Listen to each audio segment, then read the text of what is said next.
Comedian panellists. I brought in comics because I want to give it a lighter edge, and also they work for less. See you there.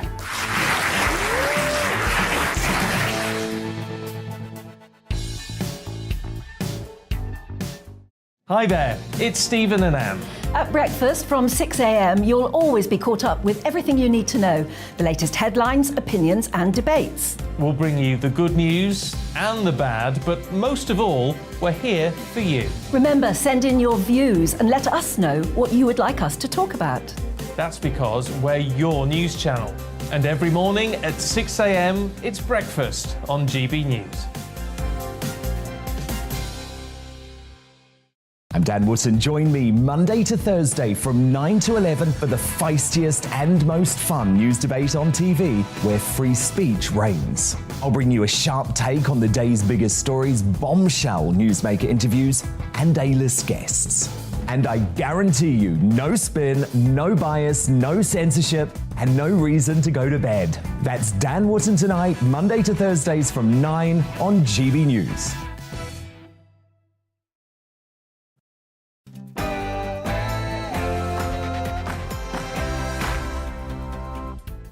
Good morning, you're watching and listening to GB News. Coming up today on The Political Correction, we're talking about the Conservative leadership race at the midway point, Sir Salman Rushdie, and the summer of discontent. That and much more after your latest headlines with Rhiannon.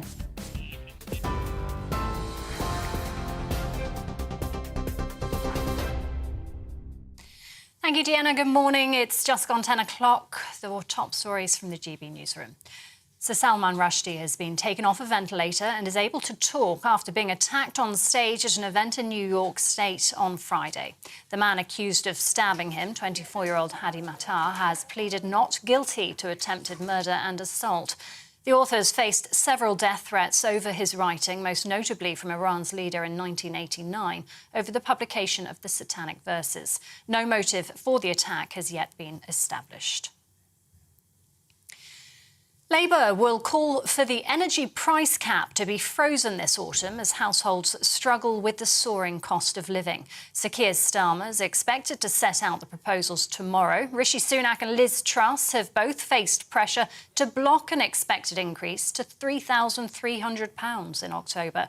The maximum amount suppliers can charge customers is currently at £1,971 a year.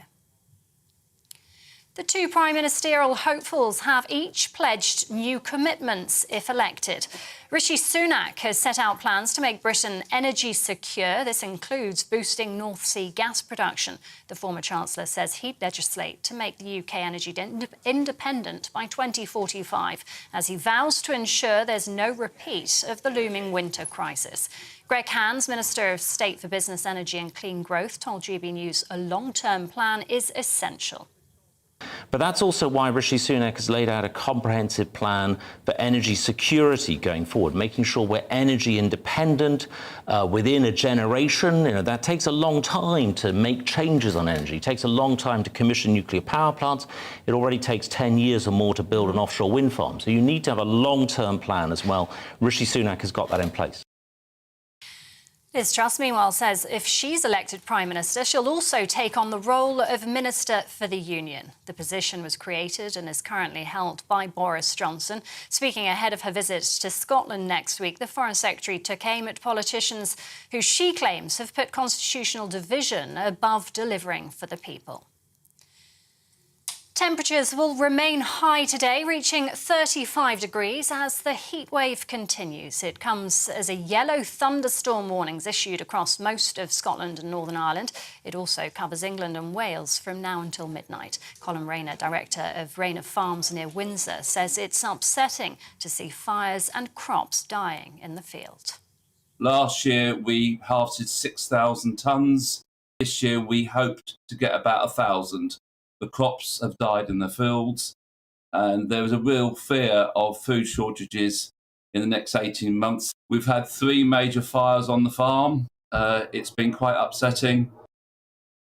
In other news, Ukraine's president says that Russian soldiers that shoot at the Zaporizhzhia nuclear power station or use it as cover will be designated special targets. Russia has shown no sign of heeding calls from Western nations to pull back from the plant. It comes as 2 ships, meanwhile, carrying agricultural produce left Ukraine on Saturday, bringing the total to 16. And in Jerusalem, at least 7 people have been injured after a gunman opened fire on a bus in Israel. Shots were fired towards the vehicle heading from the Western Wall to David's Tomb in Jerusalem. Local police say the suspect fled the scene and an investigation is underway. And Scotland will become the first country in the world to protect the right to free period products when legislation comes into effect on Monday. The Period Products Free Provision Bill was spearheaded by Monica Lennon, MSP. She helped lead a 4-year campaign with significant grassroots support to change the discourse around menstruation and push forward the law.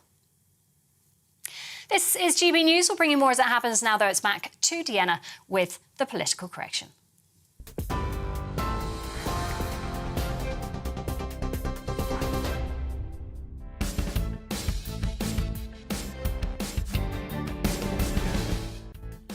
Good morning. You're watching and listening to GB News, and this is the political correction.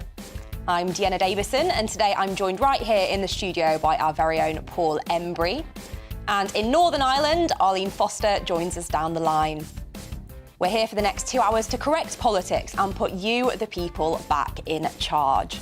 This is not about journalists talking to journalists, it's about you telling us what you think. Coming up this hour, we are finally at the midway point of the Conservative leadership race, with Liz Truss and Rishi Sunak battling it out for the keys to number 10. And this week we saw for the first time a cabinet minister publicly switching camps. Sir Salman Rushdie has been hospitalised after being attacked while speaking at an event in New York State. But it's reported this morning he's been taken off a ventilator and is able to talk again. And the summer of discontent continues, with unions warning that striking drivers are here for the long haul. Well, as ever here on the political correction, we want to hear from you. So if you want to get involved in the conversation and have your message read out on the show, then email us on gbviews@gbnews.uk or tweet us at gbnews. This is the political correction.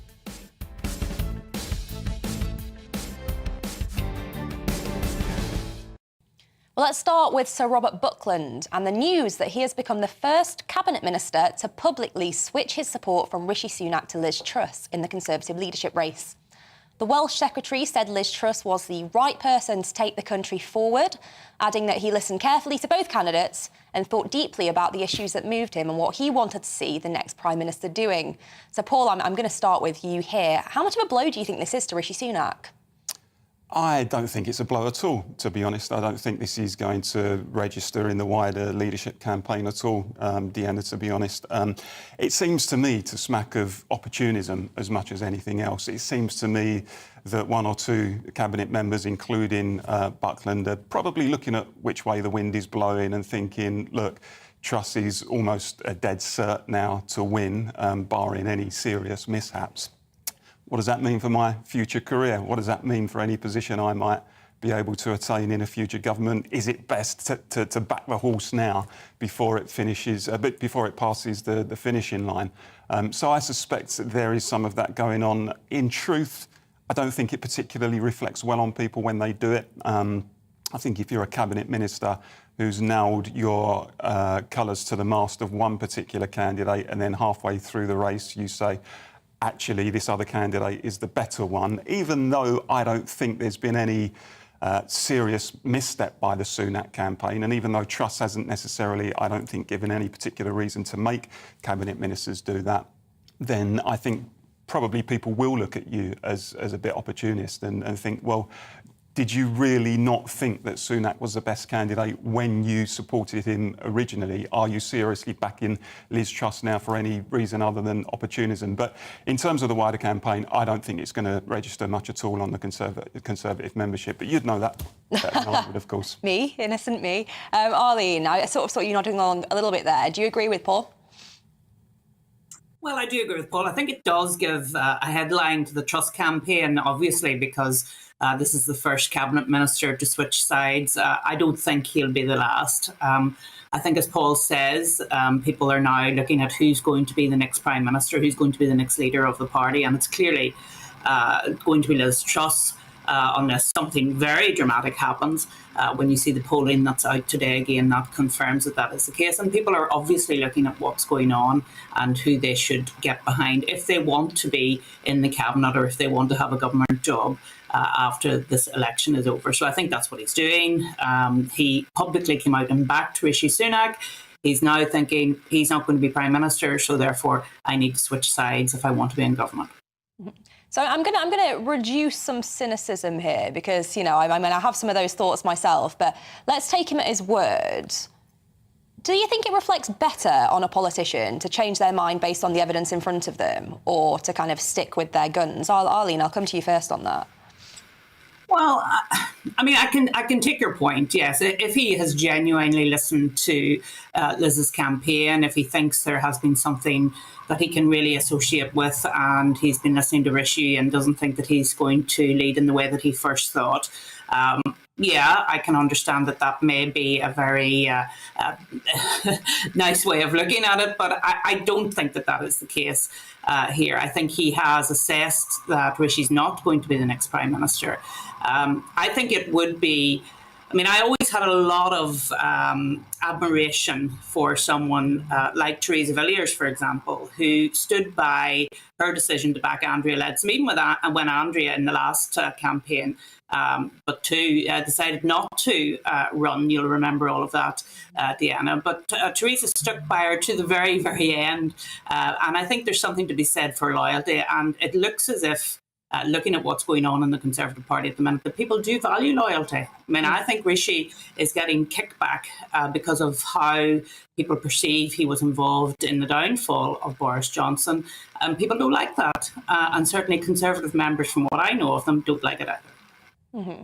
And Paul, surely, could you not argue that it actually shows good judgment to back the person towards the end, admittedly, who is the most likely to win elections? At the start of the leadership contest, it looked like Rishi would be the most likely to win elections, but now it looks like it's Liz. No, I think it's unprincipled. I think that the policies of the two camps, of the two candidates, have largely been clear since the outset of the campaign. I don't sense that anything has fundamentally changed in terms of the direction, in terms of the ideology of the particular candidates. I don't think there's been any real justification. There hasn't been a seismic kind of collapse on one campaign and the other campaign hasn't, in my view, set the world alight. I suspect that if the candidates were closer in the polls, if it were neck and neck, then I suspect, I'm not inside his head, so I don't know for sure, I suspect the likes of Buckland would probably not be jumping ship in this way. But no, I think the positions of the candidates have been clear, and this to me smacks more of personal opportunism and career advancement than anything else. Call me a cynic, but politicians, I think, are that way inclined sometimes. I think, by and large, they do try and do the best for the country, whichever side of the political spectrum they sit on. But of course, especially when they're cabinet members, they're interested in career advancement, and this seems to me to have something of that ingrained within it. Mm-hmm. Well, let's stick with the leadership race, because it was reported this week that Rishi Sunak is splashing out on a brand new £400,000 swimming pool. Aerial photos showed construction underway at the former Chancellor's mansion after he and his wife were granted planning permission to build a swimming pool, gym and tennis court. Arlene, is this a really good look given the cost of living crisis that we're facing at the moment? Well, you know, part of me says if you have £400,000 and you want to build a swimming pool, well, go ahead and build a swimming pool. That's your money. You've earned it. Mm-hmm. You can do what you like. But of course, we live in the real world. We know that there is a cost of living crisis. This is the man who wants to not only lead the Conservative Party, but to be the Prime Minister of the whole country. Mm-hmm. So I think his judgment on the timing of building his new swimming pool is very questionable. And people will look at it and have the politics of envy. Let's be clear about that, because we discussed this back at the time when there was the whole furore about his wife and non-dom status and the fact that he was a very rich individual in his own right. And we talked about the fact that would people want to have a Prime Minister who was so independently wealthy? And I think at the time we said no, because people like to be able to relate to their leaders. They like to see them as one of them. They like them to be authentic.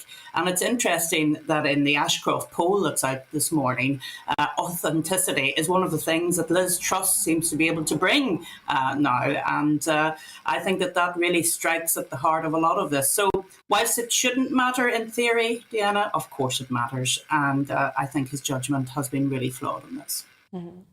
Paul, on that front, I mean, how much should we be able to separate kind of people's personal lives and their home lives from the politics? I mean, often we try to, and on this show we talk about it, don't we?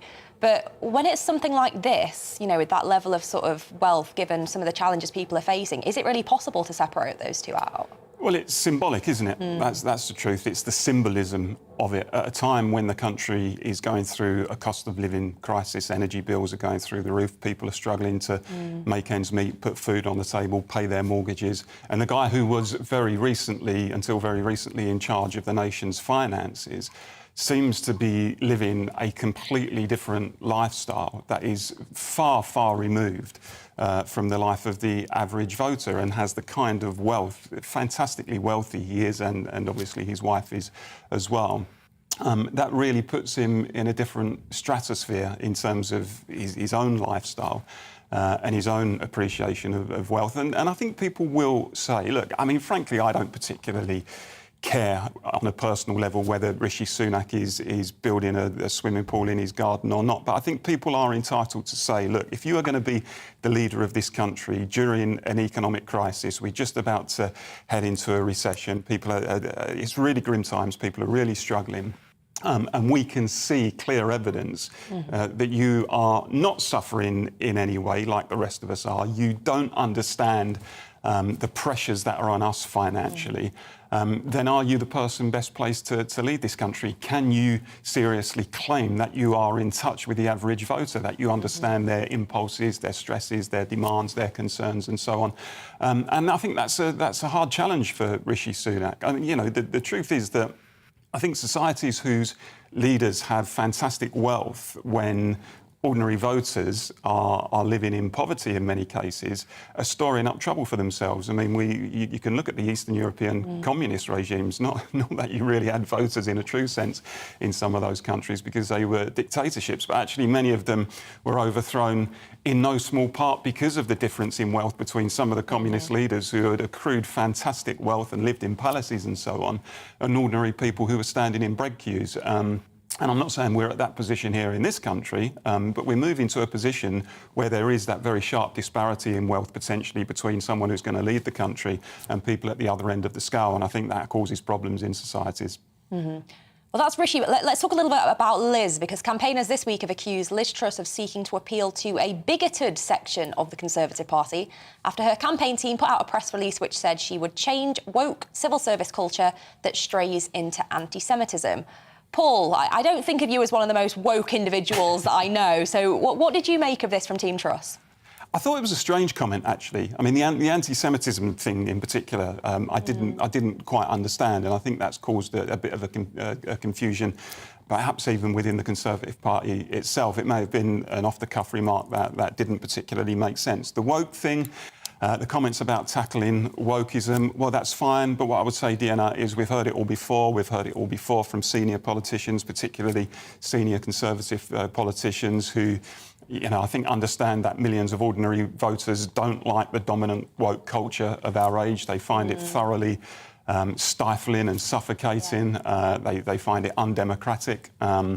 They find that a tiny minority of people in their views seem to have captured many of our institutions and much of our media and peddle an ideology that so many of us have got no sympathy with. What I would say, however, is it's very easy to make generalised statements about being opposed to woke. We can all do that, but I think the real hard thing is to stand with people who are the victims of that woke culture. So when people are cancelled, when people lose their jobs, we had someone on the show a few weeks ago, a woman who worked for a housing association, who stood in an election in her borough in London on a ticket, well, not just on a ticket of supporting traditional marriage between a man and woman, but that was her stance on that particular issue.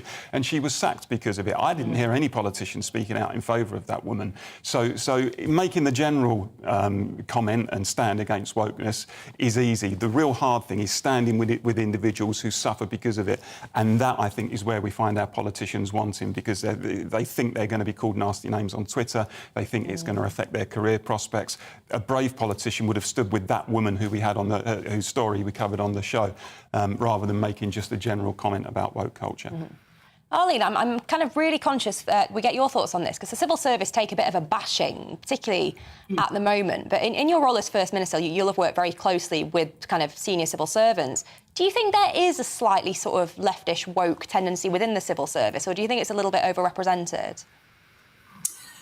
Well, I think, again, generalisation is the wrong thing to do. Undoubtedly, there are those in the civil service who will have an agenda, like many in all walks of life, and they'll want to change the way the civil service does things to what they believe is the right way.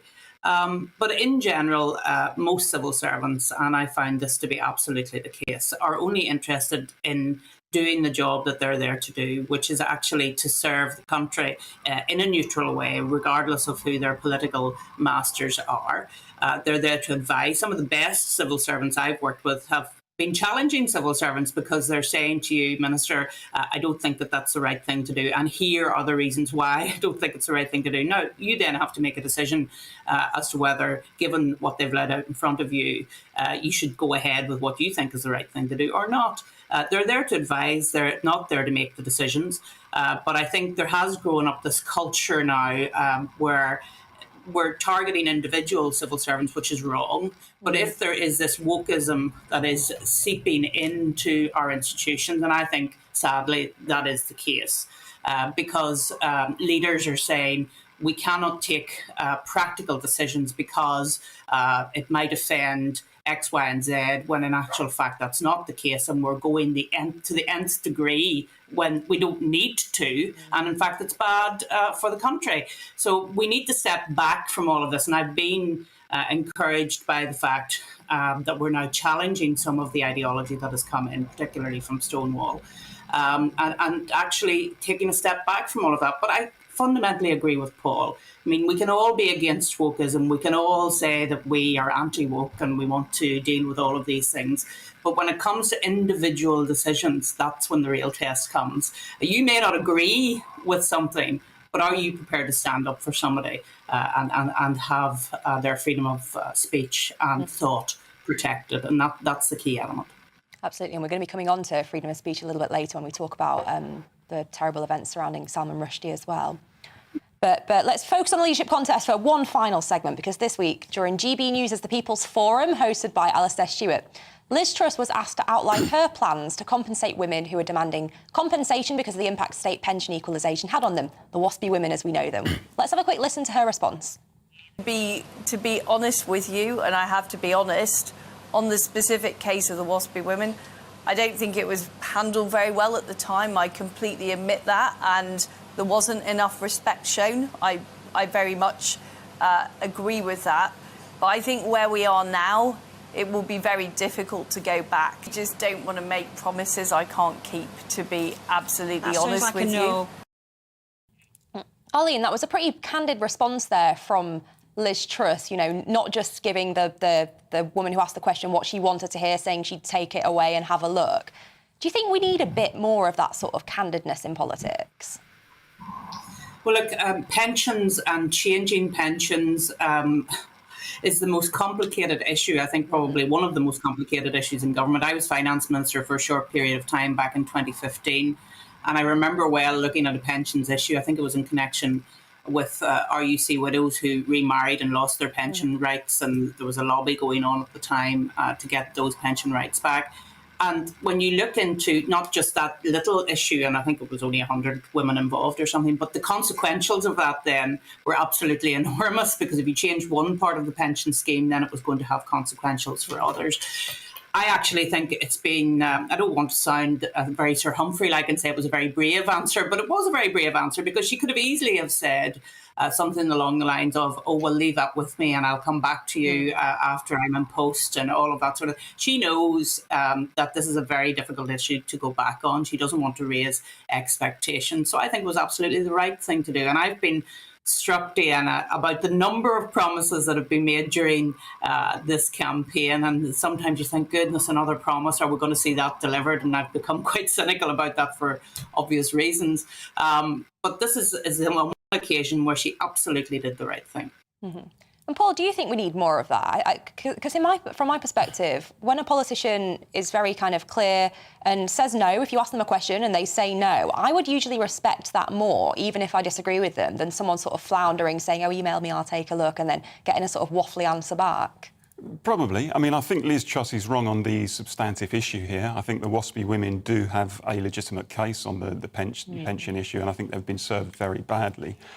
So I should be clear that I think she was wrong to say no in the sense that they've got a justified case. But I do agree with the point that actually we do have, it seems to me, a generation of politicians who are petrified of saying no, actually. And I think part of the problem, and this I think touches on the previous discussion, is that if you get any particular interest group now making demands, and particularly if an interest group says if you don't concede to that demand, then you're discriminating against us, and shouts very loudly and claims offence, then more often than not, because they want an easy life, politicians will just go along with it. Rather than, as I say, finding themselves a subject of a Twitter storm and being called nasty names. So I do actually think politicians should say no more often to particular interest groups. I do think we need braver politicians who are prepared to put their head above the parapet. I just think on this occasion, she was wrong to say no. She said no to the wrong group of people.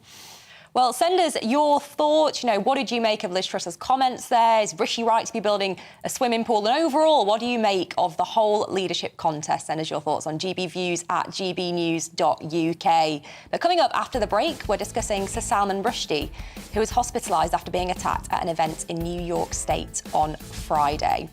But as you know, we want to hear from you today, so do get involved. Tell us who you're backing in the Conservative leadership race and why. Email us gbviews@gbnews.uk or tweet us @gbnews. See you shortly.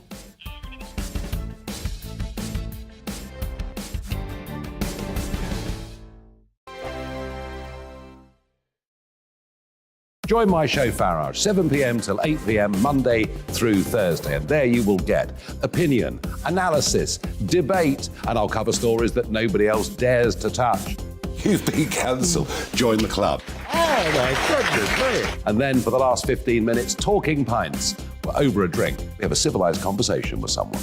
We very often disagree, but we do it in a grown-up way. Come and join me on Farage.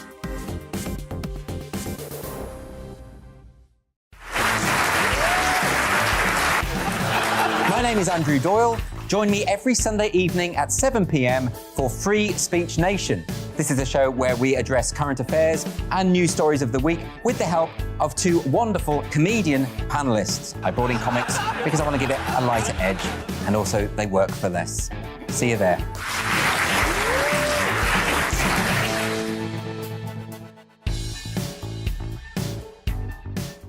Hi there, it's Stephen and Anne. At breakfast from 6 a.m, you'll always be caught up with everything you need to know, the latest headlines, opinions and debates. We'll bring you the good news and the bad, but most of all, we're here for you. Remember, send in your views and let us know what you would like us to talk about. That's because we're your news channel. And every morning at 6 a.m, it's breakfast on GB News. I'm Dan Wootton. Join me Monday to Thursday from 9 to 11 for the feistiest and most fun news debate on TV, where free speech reigns. I'll bring you a sharp take on the day's biggest stories, bombshell newsmaker interviews, and A-list guests. And I guarantee you, no spin, no bias, no censorship, and no reason to go to bed. That's Dan Wootton tonight, Monday to Thursdays from 9 on GB News.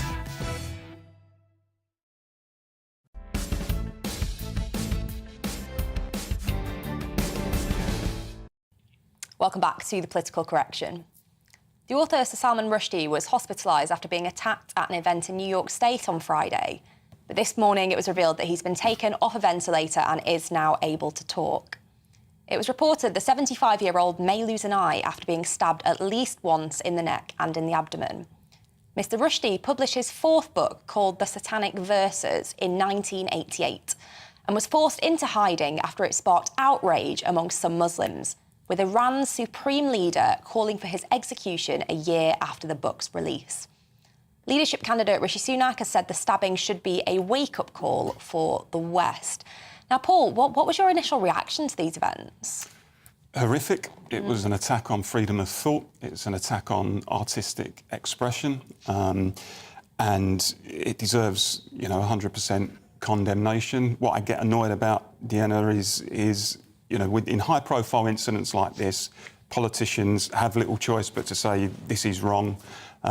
We must defend freedom of expression. We can't let these people defeat us. We can't let these people bully us. But actually, often we do allow ourselves to be bullied by it. And on perhaps less high-profile cases, politicians are often found standing on the sidelines rather than speaking out against protesters and against, frankly, fascists and theocrats who would like to suppress our freedom of speech and artistic expression. And I think, for example, of the school teacher in Batley, at Batley Grammar School. And I think the number of politicians who have condemned the treatment of that school teacher, who remains in hiding today, let's not forget, you could probably count on the fingers of one hand.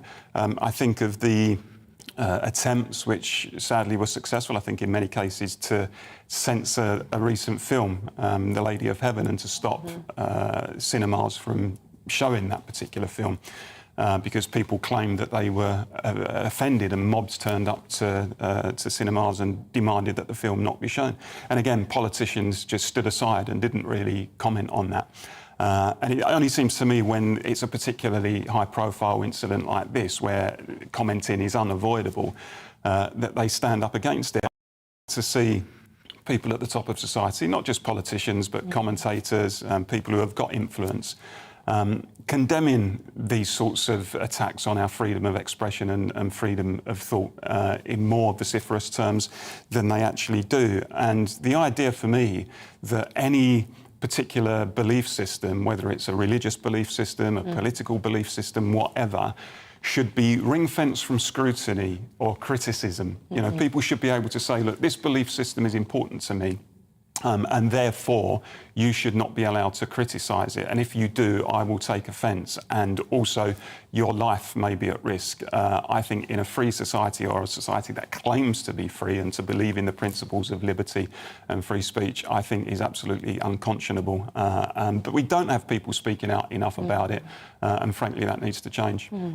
I guess my question back to you, Paul, is kind of speaking out is one thing, but it goes back to what you said on the kind of anti-woke stuff earlier. Speaking out is one thing, but what kind of practical steps can be taken to really try and combat this? Because, the guy's been arrested, he is inevitably going to be, prosecuted and go to jail for it. But, what else can we do? Because it really is a culture war, isn't it? Yeah, but on this point, we're not taking part in that culture war. We're letting the other side win that culture war. We're standing back and saying, OK, you claim offence and we won't offend you. You demand that we don't criticise a particular belief system, and fine, we won't do so.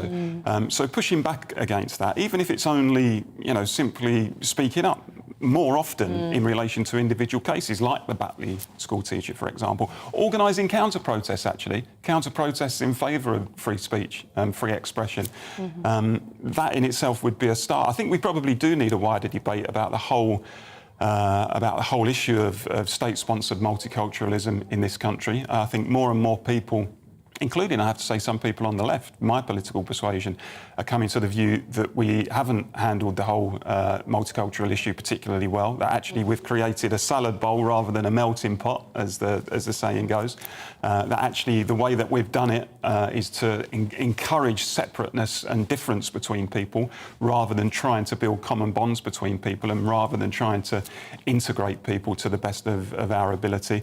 I think there's a much wider discussion to be had about that. But practically speaking up, I think, would be a start, and we need more people to do it. I mean, let me be clear, by the way, I'm not suggesting that it's a nice thing to do to go out and gratuitously insult somebody's faith. I'm not saying that you should do that just for the sheer hell of it, but actually if you have a particular view on a particular belief system, then you should be entitled to express that particular view. And actually in this case, when you think of the Satanic Verses, which was published in 1988, that was actually a book of fiction. I mean, that wasn't even an expression of Salman Rushdie's own particular ideology. And politicians, I think, I mean, I was a teenager at the time, but I remember politicians being quite equivocal even then. I mean, Roy Hattersley, who was a deputy leader of the Labour Party, called for the paperback edition of that book not to be published because it had caused offence. I mean, I think an appalling stance to take, to be honest. So we need more backbone in the debate, as we do in so many debates taking place at the moment. So, Arlene, what was your reaction to these events, and do you agree with what Paul was saying there? Well, I largely do, absolutely. I mean, I think for a lot of us who are people of faith, we do feel constantly under attack now by some of the woke issues that we were talking about earlier on. But that should never in any way lead to the sort of action which took place in New York State against Sir Salman Rushdie. I mean, the sad thing was as well, apparently a couple of weeks ago, he said that, the fatwa was a long time ago and you know, his life was relatively normal now, and then this happens out of the blue. But of course, we know that whilst the government in Iran may not have been actively promoting the fatwa, very recently, I think it was 2019, it was confirmed to still be in place. So you're always going to be in a position then where someone who takes his religion very seriously, probably to a fanatical point of view, takes that up and takes action upon it. And it's interesting, I think, going back to the Tory leadership campaign, that Rishi Sunak has indicated today that he thinks that Iran should be sanctioned over this issue. It'll be interesting to see where that discussion goes to, Deanna. But generally, I think that the balance of freedom of speech, whether you're a person of faith and you want to evangelise in that particular way, or whether you criticise people of faith and their faith systems, the balance has got completely out of sync. And I think we do need a wider discussion about freedom of speech and the need to protect it from whatever area you're coming from. And I think that when something tragic like this happens, it sometimes acts as a catalyst. I'm just really relieved that he seems to be making somewhat of a recovery, although for a man of 75 years of age to have suffered such an attack is obviously going to have long-term implications for him. Absolutely, and we do wish him a full and speedy recovery here at GB News. Now, a Times investigation has found that various universities around the country have started removing books from their reading lists to protect students from challenging content, and have applied trigger warnings to more than 1,000 texts. English students at Aberdeen University have been told that they can opt out of discussions on medieval writing, as the course sometimes entails engagement with topics that students may find emotionally challenging. Essex University has removed the Underground Railroad by Colson Whitehead because of depictions of slavery, and these are just a few examples of what we've been seeing. Well, joining us now to discuss this story further is the Director of Academics for Academic Freedom, Professor Dennis Hayes. Dennis, just tell us your overall thoughts on this story. It's a bit mad, isn't it? Well, I first came across trigger warnings in 2014. A very well-known article by the British-American journalist Jenny Jarvie was actually called Trigger Happy. It was published in the New Republic. And she made the point then that they were banning books that people found difficult. There were people being hypersensitive to students. And she tracks it back, actually, that trigger warnings were originally given for people surfing lonely on the internet. And in case they came across something that they might find uncomfortable, trigger warnings were there. And she and others said, well, will this apply to universities? Because you're not alone. You've got your students, you've got academics, you can all debate and discuss. And I was just looking back at the history, and later on that year, people said, this will never apply to universities. You know, trigger warnings have become meaningless. And I can't count the number of times I've been asked to write or comment on trigger warnings. So I thought, what's actually happening? And what is interesting is not so much the article, but what the responses to it are. And 3 clear responses came out. The first one was, well, it's only a few books. So it just ban a few books, so that's not a problem. The second one was, and I think Mary Beard said this, oh, it's just a curriculum review. We're just changing a few books. And the third response, particularly about trigger warnings, is there's nothing wrong with this. This is what we all do. All our lecturers put trigger warnings and suggest things to students. And it made me think that, why has it come up again, trigger warnings? Because it's not news. These things have been going on, and the Times did that bit of research. But it tells me that something's different now. And I think it's what's happened to the whole structure of universities has changed. You've heard me say before, they've adopted a therapeutic culture. We're working towards a therapeutic university. And I do think this relates to the Rushdie case, because on the 25th anniversary of the fatwa, I did a big debate here in Derby with 5 or 6 speakers, and I got a quote from Kenan Malik, a great writer on race, and he said the trouble with academics and cultural figures is they've absorbed the fatwa, they've internalised the fatwa, they've internalised it, so they naturally censor.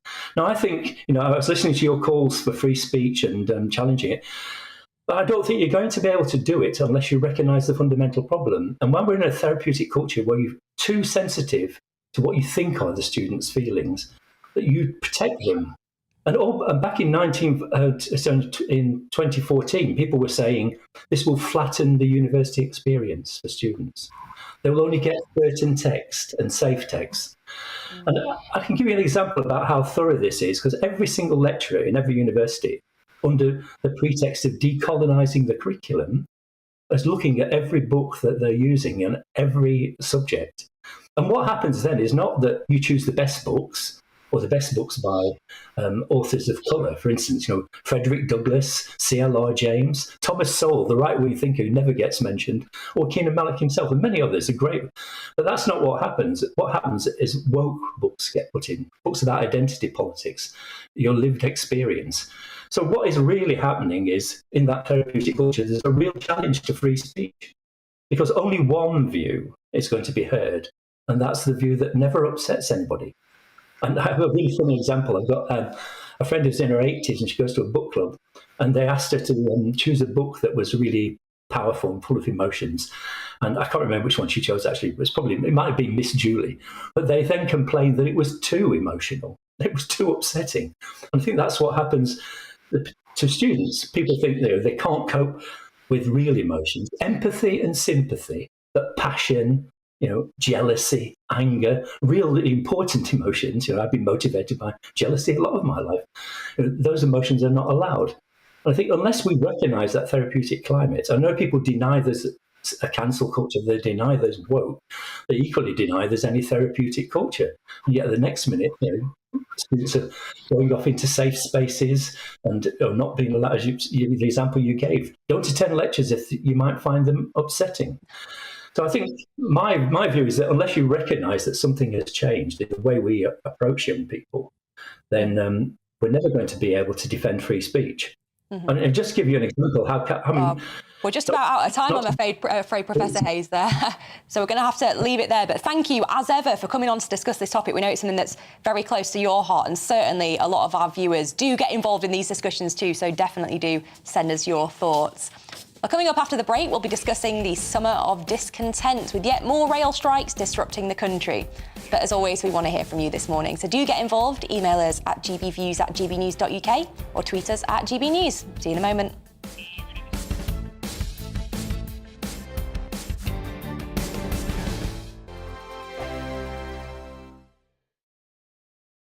Join my show Farage, 7 p.m. till 8 p.m. Monday through Thursday. And there you will get opinion, analysis, debate, and I'll cover stories that nobody else dares to touch. You've been cancelled. Join the club. Oh, my goodness me. And then for the last 15 minutes, talking pints.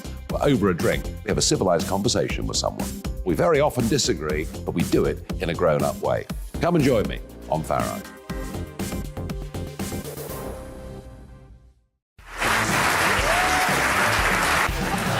My name is Andrew Doyle. Join me every Sunday evening at 7 p.m. for Free Speech Nation.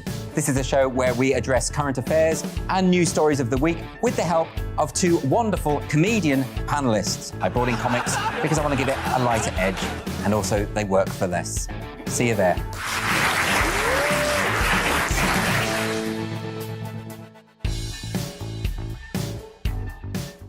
Hi there, it's Stephen and Anne. At breakfast from 6 a.m, you'll always be caught up with everything you need to know, the latest headlines, opinions and debates. We'll bring you the good news and the bad, but most of all, we're here for you. Remember, send in your views and let us know what you would like us to talk about. That's because we're your news channel. And every morning at 6 a.m, it's breakfast on GB News. I'm Dan Wootton. Join me Monday to Thursday from 9 to 11 for the feistiest and most fun news debate on TV, where free speech reigns. I'll bring you a sharp take on the day's biggest stories, bombshell newsmaker interviews, and A-list guests. And I guarantee you, no spin, no bias, no censorship, and no reason to go to bed. That's Dan Wootton Tonight, Monday to Thursdays from 9 on GB News.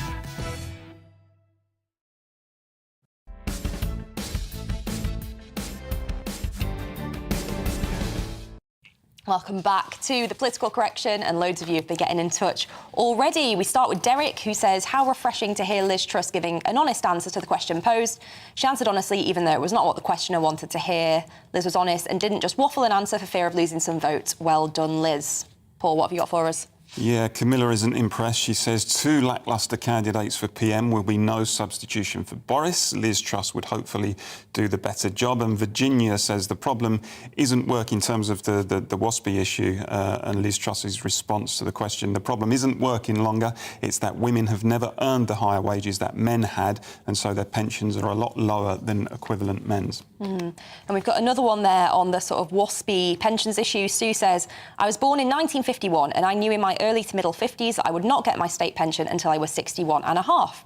So I can't see why these women are saying they expected to get their pension at 60. And then Sarah, this is one for you, Paul. Sarah says, I think unions have had their day. Most workers are unable to use the leverage unions use to push through their demands. Why should certain small groups be allowed to bully everyone to achieve higher pay? Paul, why should certain small groups be able to bully people to achieve higher pay? Is Sarah's surname Thatcher? I'm not sure, but potentially. I'm just Very guessing. sound view from Sarah. I'm just guessing. Well, look, I mean, I know we're about to have the debate, but actually I would say to Sarah, if you think this is just about small groups, small interest groups who have a concern over their own kind of sectional issues, then you're very much mistaken. There are much wider groups of people who are struggling to make ends meet, and I think that Sarah will find that the resistance to what's happening in terms of the cost of living and people being expected to pay for a crisis not of their making is likely to grow. Well, Sarah, stay tuned in because we're going to be talking about the Summer of Discontent very soon. But first, radio presenters can sometimes upset their audiences, and one presenter who may have done just that is LBC's James O'Brien. Many manual labourers listen to his show, but they may be switching off in future after he told them his job was harder than theirs. Take a listen. I think this job is harder than manual labour. The producers just texted me to say, have you ever done manual labour, James? To which the answer is yes. Shows how much attention you pay to the programme you produce. I spent 2 weeks on a building site in South Yorkshire in 1988. I think there's a blue plaque up on the outdoor toilet that I helped build. It wasn't an outdoor toilet, it's like an extension on it. I think that is an unassailable position. You could not do what I do for 8 hours a day, but you can do manual labour for 8 hours a day. And let's just say that we'd be equally tired at the end of the shift. So, Paul, you've worked very hard as a fireman and also now, to some extent, as a broadcaster as well. Give us your view. Which is the tougher gig? How to win friends and influence people, James O'Brien. Absolutely. I mean, I suspect. I mean, I don't know. I suspect some of those comments were tongue-in-cheek, and I think our media today is such that. I think because there's so much competition, I think individual radio presenters and TV presenters are looking for the next best way to shock people, to gain their attention. And they often do that by saying controversial things. But, I mean, to answer your point directly, I mean, it is... I've worked in the fire and rescue service, still do, of course, and particularly if you look at some of what the emergency services are doing at the moment in terms of the wildfires, then it's really no contest for me. You know, we're sitting here Deanna, in a nice, warm, cosy studio, and we're having great fun, and it's all very enjoyable. But, you know, there are people out there who are working on building sites. There are people working in factories and warehouses and in the gig economy, and, as I said, in the emergency services. I think it's a little bit presumptuous to suggest that doing a broadcasting job, I'm not saying broadcasting is easy, by the way, it's not. There's obviously a lot of effort involved in that too. But I would not, as a broadcaster, dream of suggesting that it's harder than some of the work that some people are doing, often for much less pay. Not you know, let's not forget that. Arlene, I can see you smiling there. I'm curious for your view on what you think the reaction would be if it was a politician who said that versus a broadcaster. Well, you can imagine, can't you, Deanna? I would advise you not to do it if you're thinking of doing it. Solid advice, thank you. Yeah, solid advice. I mean, this was obviously meant to shock and to get him a headline, because when you see some of our young men and women out working in heats of 34, 35 degrees on building sites, keeping our water systems going, keeping our sewage systems going, and that's supposed to be easier than sitting in an air-conditioned studio and pontificating. I mean, it's a nonsense, obviously. And actually, I think he will have annoyed a lot of those people. But, you know, a bit like the Ryanair strategy, you annoy people to get their attention. And clearly that's what he's doing.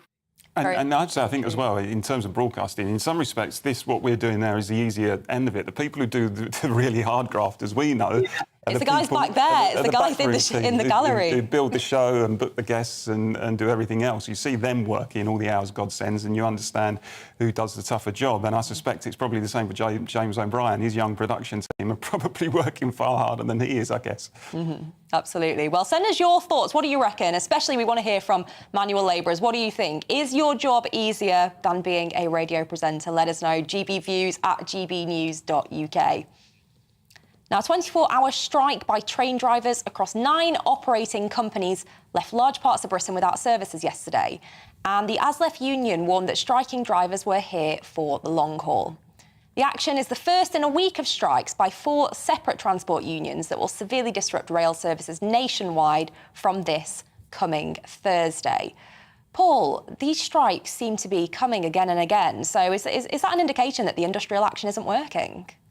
No, I think it was always inevitable that it was going to take a series of strikes before there's any shift. Governments don't obviously give in easily to strikes, particularly Conservative governments. So I don't think any trade union leader or member was under the illusion that they would just have to strike for a few hours and the government or the employers, the rail operators, whatever, would just cave in. I mean, I suspect we probably are in for a summer and possibly a winter of discontent. And as we touched on in the previous discussion, Deanna, it's simply because I think millions of workers have just had enough, frankly. They're just sick and tired, as I've said on the show before, of being told that they have to pay the price for an economic crisis that was not of their making. And, you know, even though in some quarters they're being criticised for demanding pay increases that are either level with inflation or above inflation, actually they're not. In most cases, all they're actually seeking is a pay increase which is less than inflation, more than what the employers have offered them, but in many cases still less than inflation, which will mean even then that they would be taking a real terms pay cut. And you just have to wonder, how long should people have to put up with this for? You know, we had a decade of austerity or more after 2008, the global financial crisis. We've now got a cost of living crisis. We're expecting energy bills to go up again in October. A recent survey which was published in The Guardian showed that next year people may have to contribute 2 months' worth of wages just simply to pay their energy bills. And people are just fed up with that. I think we need a brand new economic model for this country. I don't think any politician is really discussing seriously what that model should be, including the 2 Tory leadership contenders. And I think for as long as that status quo remains, that where we do see wealth increasingly shoveled into the hands of the rich, and ordinary people are told that they have to pay the price. Bearing in mind, directors' pay, even during this cost of living crisis, is going up. City bonuses are still going up, and ordinary workers are being told you have to accept a slashing of your living standards. It's not a sustainable situation, I don't think, for any civilised country. And what we're seeing through the unions is a reaction to that, and that's obviously why I stand with them. Arlene, I'm curious for your thoughts, because I think one of my concerns is that there is a danger that if these wage rises go ahead for all of the different striking industries, that it could actually add to the inflation issue, which is, of course, is affecting everyone right across society. What do you think? Yeah, well, I think that is absolutely the case. But I mean, apart from that, I think that these strikes have become very politicised if you listen to some of the leaders now speaking. And of course, politically, there is an agenda to move to more nationalisation, which of course would be really, really bad for the nation as a whole. We've seen the way in which it has been working in Scotland. I refer to it often, but I refer to it again. The ferries were nationalised in Scotland, and we've seen the absolute disaster that has occurred there. So it has become very political. And I think the sad thing is that, yes, Paul's right. There have been reasons why there have been difficulties in the economy, not least recently because of what happened in relation to COVID. But if we want the economy to move forward, we all have to play our part. And I know that Paul will reject that and say that it's not the workers' fault and they are the people that are bearing the brunt of the pain. But if we are to make the economy grow again, if we're to move forward, then we all have to work together to do that. And you can't just separate the workers out from the rest of the economy. We all have to take a bit of pain in order to move forward and to get to a place where we all want to be, so that we can all benefit from growth in the future. And I think, unfortunately, that's not where we are at the moment. Secondly, I do want to say I understand that Greg Hands, on behalf of Rishi Sunak's campaign this morning, has been talking about energy and policies and the need to look at security of supply. I welcome that, because I think up until now, the discussion around energy has been largely focused on cost, has been largely focused on the mix of energy sources. And undoubtedly, there's a need to look at the mix of energy sources, because we've been shying away from nuclear. We've been shying away from things that we should have been dealing with. But the security of supply issue is where the most vulnerable part of this comes. And because of what's happening in Ukraine, we have now suffered as a result of that. So there is a real need now to look at security of supply.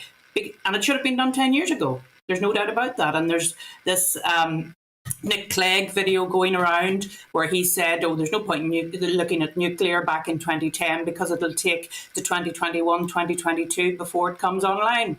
Yeah, well, you know, we wish you had done that, Nick, because then we might not have been in the situation that we're in today. Absolutely. I think it's this thing, isn't it, where all too often, unfortunately, I think as politicians, you get drawn into thinking in 5-year cycles and what can you deliver before that next election. And obviously with energy, it's simply not possible. You need those longer term strategies, which I think is what Greg Hands was kind of talking about this morning. Paul, I'm going to let you bounce back in there to Arlene, directly addressing you. Yeah, I mean, in terms of the inflation point, I think the difference here is inflation is not being driven by wage demands. Actually, wage increases in this country over the last 10 years have been very, very low. We've seen inflation as a result of what's happening with the opening up of the economy after the pandemic, supply chain issues, the war in Ukraine, and so on. And I think the danger is actually, if you don't put money in people's pockets, we are going to head into recession. And I think, you know, that is clearly the forecast. And once you're into recession, they're very difficult to get out of. And then we see businesses closing, we see people being laid off, and all of the problems that go with that. So I think the important thing is to get wage rises into people's pockets, to get them spending, to try to head off a recession. But nobody seems to have any idea about how to go about that. And I think that's a failure on the part of our politicians. And Paul, I guess one of the points I ask you very often is, do you really think the unions have got the people on side, particularly when it comes to things like rail strikes? We might see Royal Mail strikes as well. You know, these are things that really impact people on their day-to-day lives, trying to commute to work, get to hospital appointments, whatever it might be. Do you think sometimes the unions go too far and really struggle to pull people on and support their causes? Well, I think, interestingly, the polling shows on this in relation to the rail strikes that there's quite a bit of sympathy out there, and probably more sympathy than people would have anticipated, because, you know, the RMT does come in for a lot of criticism. But actually, I think they've put their case very well in the media. I think Mick Lynch, the General Secretary, has put the case very well. And when you see interviews with passengers on TV and radio, you actually hear that they do have some sympathy for the cause of the rail workers. And I think people know that they're in that position themselves, actually. frankly, that they themselves are struggling, that they themselves are watching the pennies because of the pressures on their own finances. So they see people fighting back and they're inclined to support them. Well, that is it for the first hour here on The Political Correction. But do keep your views coming in. Email us at gbviews@gbnews.uk or tweet us at gbnews. And I will see you in a few minutes.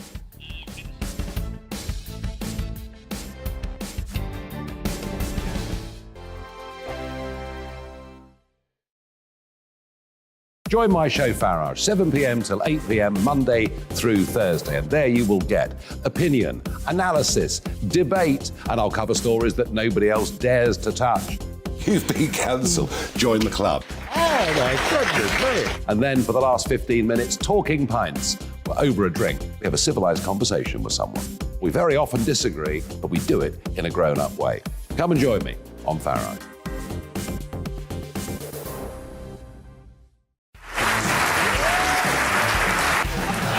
My name is Andrew Doyle. Join me every Sunday evening at 7 p.m. for Free Speech Nation. This is a show where we address current affairs and news stories of the week with the help of two wonderful comedian panellists. I brought in comics because I want to give it a lighter edge, and also they work for less. See you there.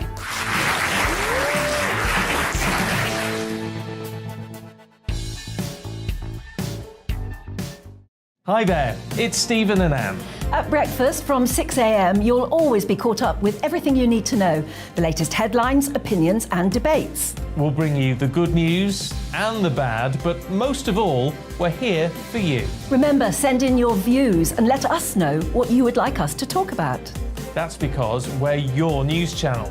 And every morning at 6 a.m, it's breakfast on GB News. I'm Dan Wootton. Join me Monday to Thursday from 9 to 11 for the feistiest and most fun news debate on TV, where free speech reigns. I'll bring you a sharp take on the day's biggest stories, bombshell newsmaker interviews, and A-list guests. And I guarantee you, no spin, no bias, no censorship, and no reason to go to bed. That's Dan Wootton tonight, Monday to Thursdays from 9 on GB News.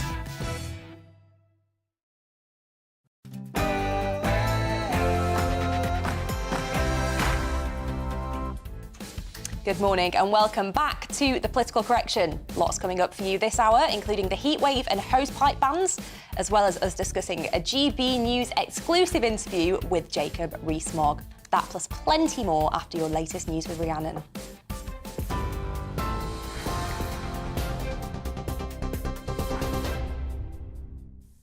Good morning, it's just gone 11 o'clock. I'm Rhiannon Jones in the GB newsroom. Sir Salman Rushdie has been taken off a ventilator and is able to talk after being attacked on stage at an event in New York State on Friday.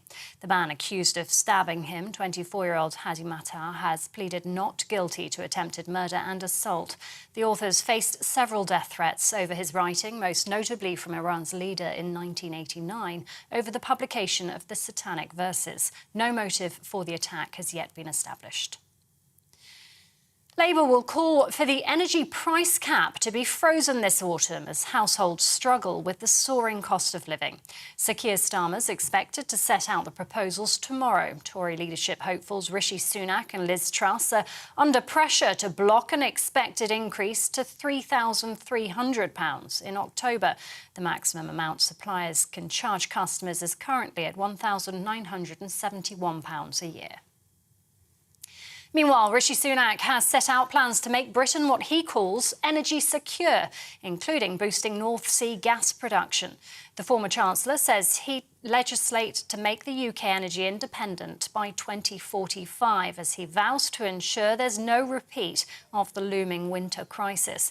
Greg Hands, Minister of State for Business, Energy and Clean Growth, told GB News a long-term plan is essential. But that's also why Rishi Sunak has laid out a comprehensive plan for energy security going forward, making sure we're energy independent within a generation. You know, that takes a long time to make changes on energy. It takes a long time to commission nuclear power plants. It already takes 10 years or more to build an offshore wind farm. So you need to have a long-term plan as well. Rishi Sunak has got that in place. Well, Tory MP Ranil Jayawardena, who's supporting Liz Truss in her leadership race, claimed there's been scaremongering around energy prices. He's also said the Foreign Secretary plans on creating an emergency budget if she wins. The energy prices are projected at this moment in time. We will know soon, but we don't have the actual figure just yet.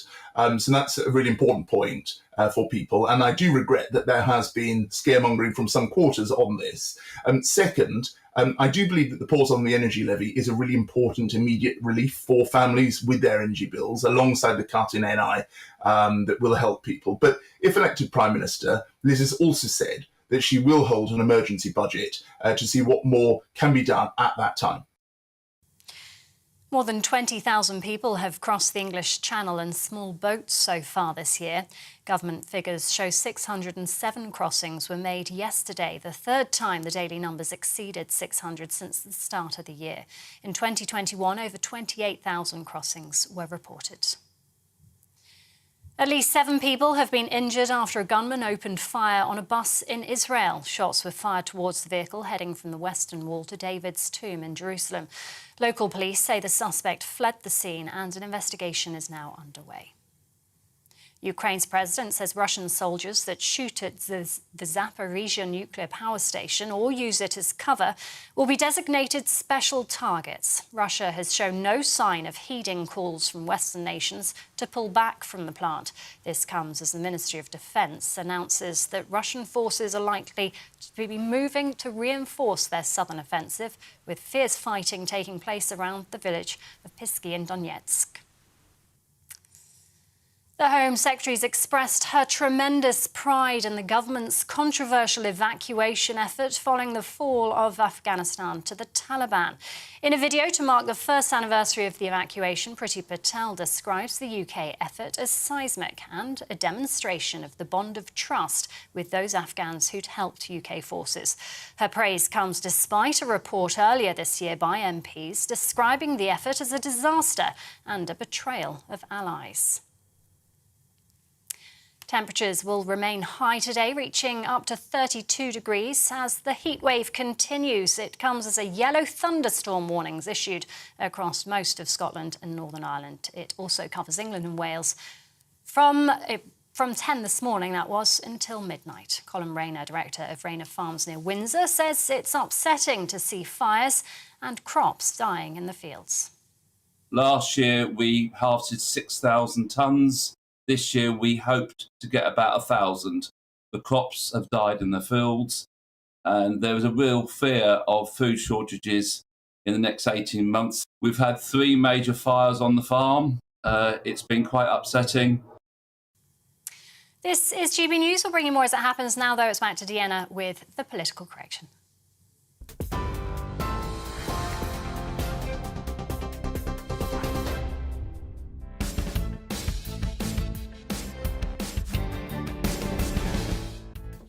Good morning. You're watching and listening to GB News, and this is the political correction.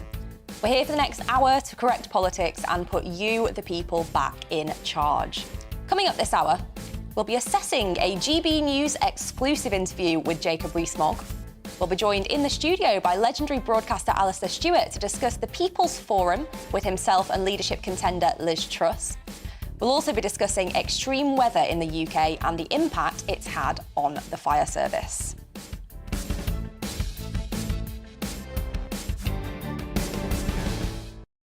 But before all of that, loads of you have been getting in touch about everything that we have been discussing so far today. We've got Karen here who says, Rishi needs to stop saying my children, our children will end up paying for borrowing money. Let's be honest, his children won't have the financial issues normal families will have, not now, not ever. Due to their wealth, his children will already have investment pots for later in life. Paul? Yeah, lots of women messaging in today for some reason. They're very top-heavy with women. We need some men, I think, to even things up, don't we? We got one from Beryl who says, if Sunak did become Prime Minister, I would no longer vote Tory. Neither would my extended family. He would be a disaster. And Camilla, another Camilla, we had a Camilla earlier, different Camilla this time. Although I'd prefer Truss to win, the fact that Sunak is wealthy should not count against him. In the old days, Prime Ministers were expected to be rich so that they didn't have to spend time on personal personal finances and could instead concentrate on affairs of state. Interesting one there. And then a lot of you getting in touch around the sort of freedom of speech issues as well, particularly on that story around Salman Rushdie and around universities and their reading lists. Irene says, we all should be mindful of others' beliefs, but we should also be able to speak out when we think something is wrong. No one should be killed or threatened because of what they believe. And then Jackie says, on the university book story, if these students are going to find reading certain books challenging, perhaps they should be going to infant school and not universities. And Paul, I think we've got another couple. Yeah, we've got Linda who says, it seems a new trend in America is to attack celebrities on the stage. Recent examples, comedian Dave Chappelle and the comedian Chris Green, scary times.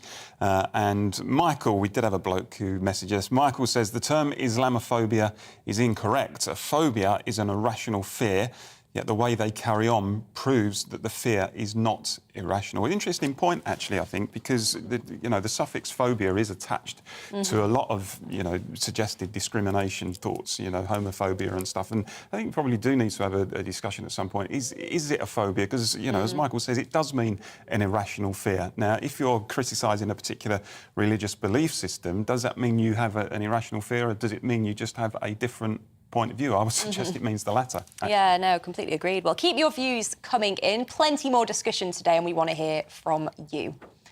Now, this week, the Minister for Brexit Opportunities and Government Efficiency, Jacob Rees-Mogg, sat down for an exclusive interview with GB News and spoke to Esther McVeigh and Philip Davies on a myriad of topics.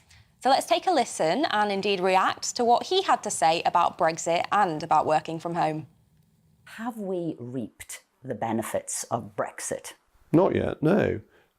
We've got much more to do. We've got some benefits already, and we saw that with vaccine rollout. We've seen it with some minor tax changes. We've seen it with the tentative beginnings of free ports. But there is a lot more that we can do. Solvency II could unleash tens of billions of pounds a year for investment in the economy. It's one of the biggest things we can do to boost the economy. There are other things we can do. We should get rid of all the tariffs on goods that we don't produce, which would be a help, not the biggest help, but a help to people in a cost of living crisis. I was going to say, what do you think needs to be done to deliver those sort of Brexit bonuses? There's the opportunity to take the 5% VAT off fuel, which we couldn't possibly do whilst we were in the European Union, but would be a help to every household. Now, I've got to ask you about working from home and the civil servants and getting all this done, after COVID, after Brexit, we all need to be there. Do civil servants need to be in 5 days a week? There is so much to be done. People need to be in the office and to do their jobs properly, particularly if the job isn't being done properly at the moment. So I think you can judge by results that there are some jobs that can be done perfectly well from home. If you're a novelist, you can probably work very well at home. I think P.G. Wodehouse, whom I'm a great admirer, worked extremely effectively at home. Could your dad have worked from home? Oh, and did. That when he was editing the Times, of course he couldn't. He had to be there physically. But as a columnist, you can work from home perfectly reasonably. But if you're providing somebody with a passport, you need to be in the office. You can't allow people to be sending passports out from home. I was talking to somebody who rang the passport helpline, and there was a child in the background, and the person on the helpline had to go off to look after the child. And the person had been on hold to get through for ages and ages. This just isn't good enough. It's not a proper way, and the helpline is outsourced anyway, but it's not a proper way to deliver public services. And I went yesterday morning to the government office in Canary Wharf. Really high-class offices, very expensive. And I went onto a floor, and I was told all the floors were the same.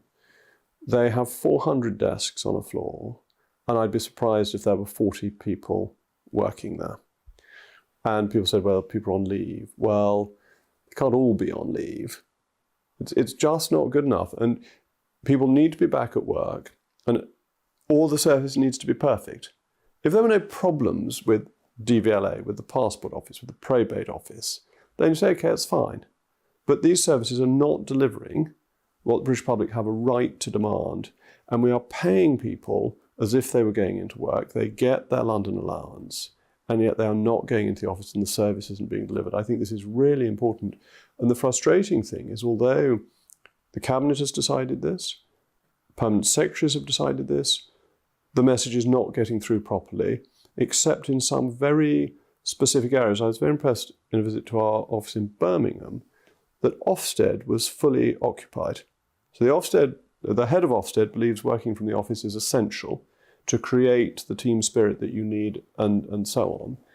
And the offices her team had were full. There were other teams with acres of space and nobody there. How are you going to get people? You've done the letter. You're not in, please come in. You've done the, get in. You've proved things aren't being done and we've got delays. What is it? What are we going to have to do? It has to come down to line managers getting their people in and recognising that that is their contractual obligation. And we need to stop accepting excuses. So throughout the summer, there's been, since I started this, I was appointed in February, and I've been working on this since. So to begin with, it was the end of COVID restrictions. Then it was Easter. Then it was the Jubilee. Then there was a rail strike. Then it was hot. And nobody can do any work when it's hot, apparently, for 2 days in a century, and we all have to stay at home. And now, what's the excuse now? Oh, now it's August, so nobody can possibly... I mean, we're becoming French.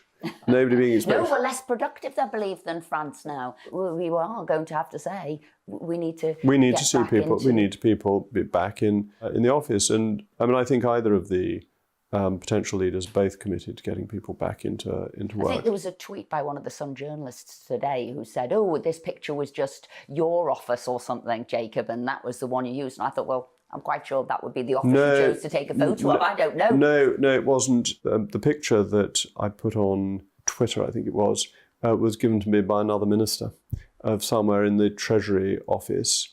My own office is much smaller than that, and the people who are in my private office is in and working very hard.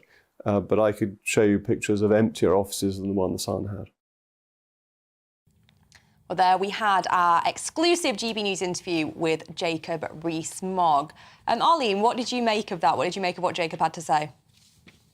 Well, I absolutely agree with him. I think the amount of people who have contacted me, I mean, I've left politics now for nearly a year. I left at the end of September last year. And I'm still getting people contacting me about problems with the passport office and the fact that when they ring up somebody, they can't get their passport, they're in desperation, they're on a helpline for ages, then they get somebody, they're working from home, therefore they can't have access to what they need to have access to. It's just wrong, because these people are paid to do a job and they're not providing the service to the public. And actually, Paul, I think the trade unions need to step up on this. They cannot allow their members to continue to work from home because it is damaging the economy, it's damaging public services. There's many excuses that we could all use to continue to work from home. And I simply don't think that they cut the mustard, because before COVID, we were all happy to go into the office. We were all happy to work in our places of work. And now, because we had a taste of working from home, it was easier with childcare. I am not criticising that. I have 3 children. I know exactly what that's like. And the cost of childcare is something that cripples people who want to go out to work. That's an issue we need to address. Let's address the issue of the cost of childcare. But we shouldn't have to stay at home to look after our kids when we're actually paid to do a job. So it's a huge issue, and it really does have to be tackled, and people need to get back in to do their work in offices. Yes, there are people that can work from home. Columnists can work from home. People can work from home where they have quiet and they don't need to have the interaction with their colleagues. But if you're providing a service such as passport, you need to be in the office. Paul?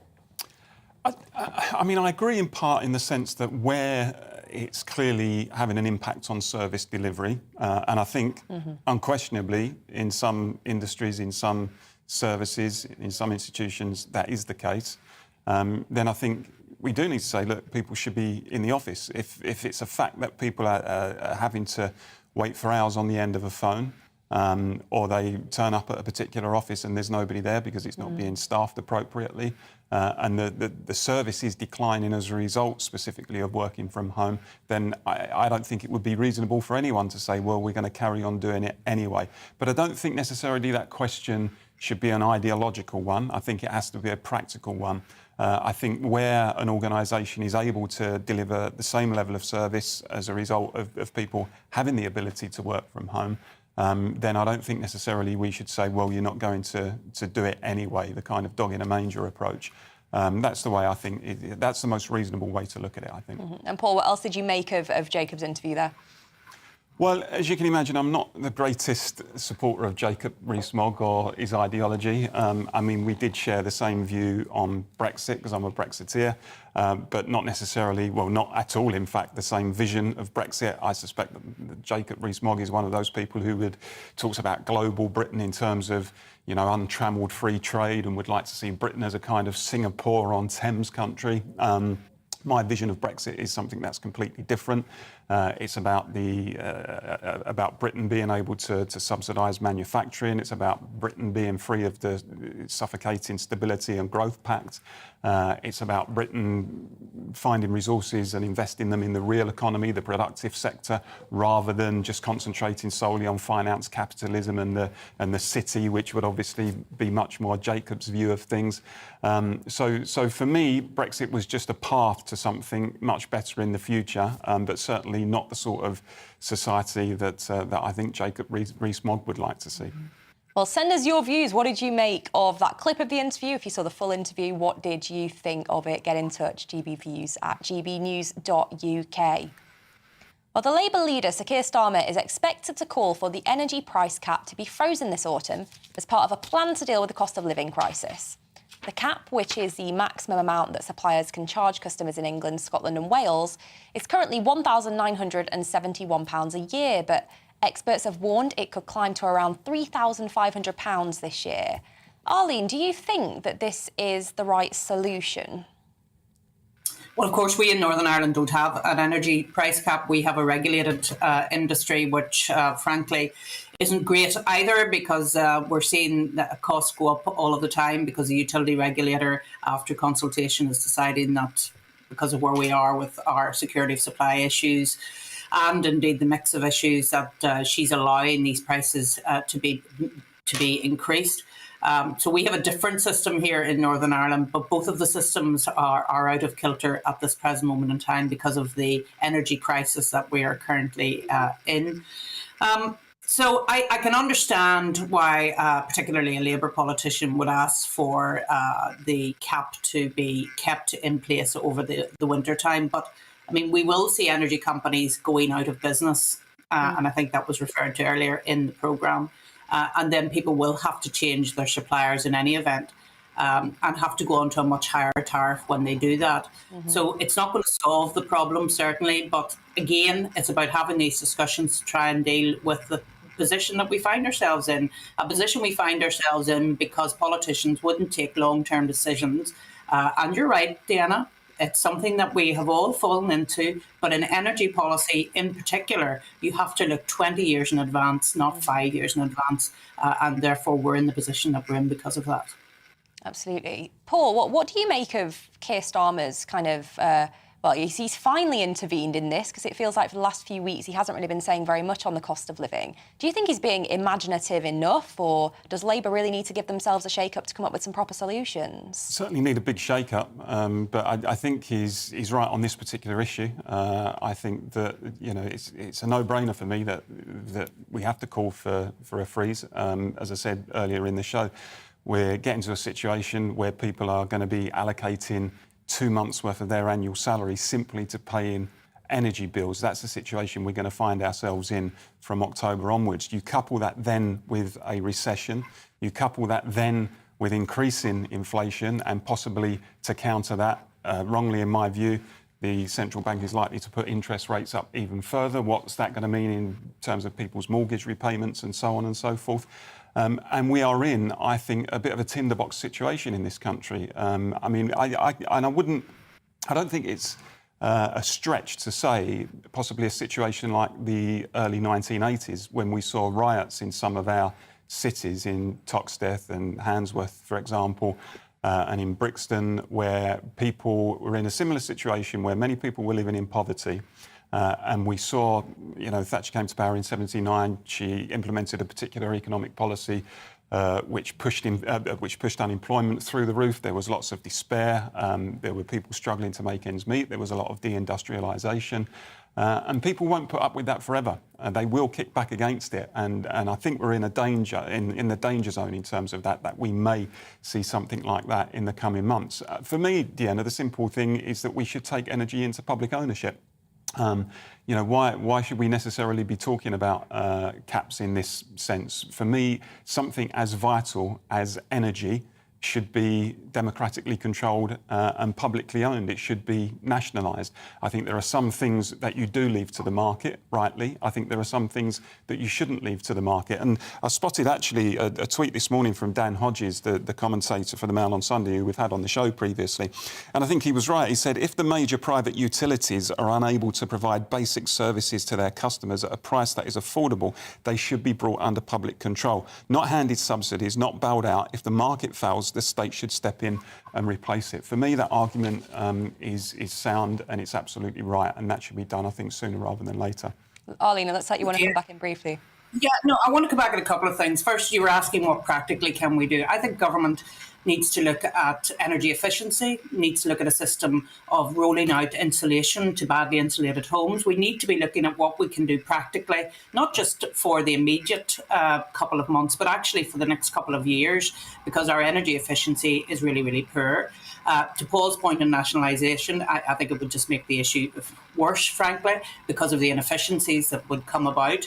And we've seen the way in which, when politicians interfere with decisions that water companies want to make, for example, in having new reservoirs, you know who I'm talking about, Deanna, one of the Liberal Democrats, MP, said that we couldn't have a new reservoir down in the southwest. And as a result, we have a drought. And we have a water shortage because they wouldn't look to the future. It said there was no need for a reservoir, even though they were told by the water company that that is what they needed. And I mean, this is what goes on. We need to have an infrastructure that is right for the 21st century, for the 22nd century, and not one that involves itself in NIMBYism, because that is completely wrong. Mm-hmm. Well, send us your thoughts, and coming up after the break, we'll be joined in the studio by broadcasting legend Alistair Stewart to discuss the People's Forum with himself and Liz Truss, so don't go anywhere.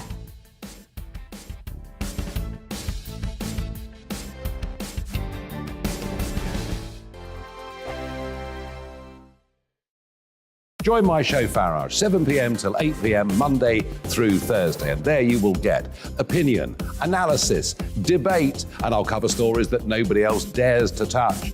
You've been cancelled. Join the club. Oh, my goodness me. And then for the last 15 minutes, talking pints. We're over a drink. We have a civilised conversation with someone. We very often disagree, but we do it in a grown-up way. Come and join me on Farage.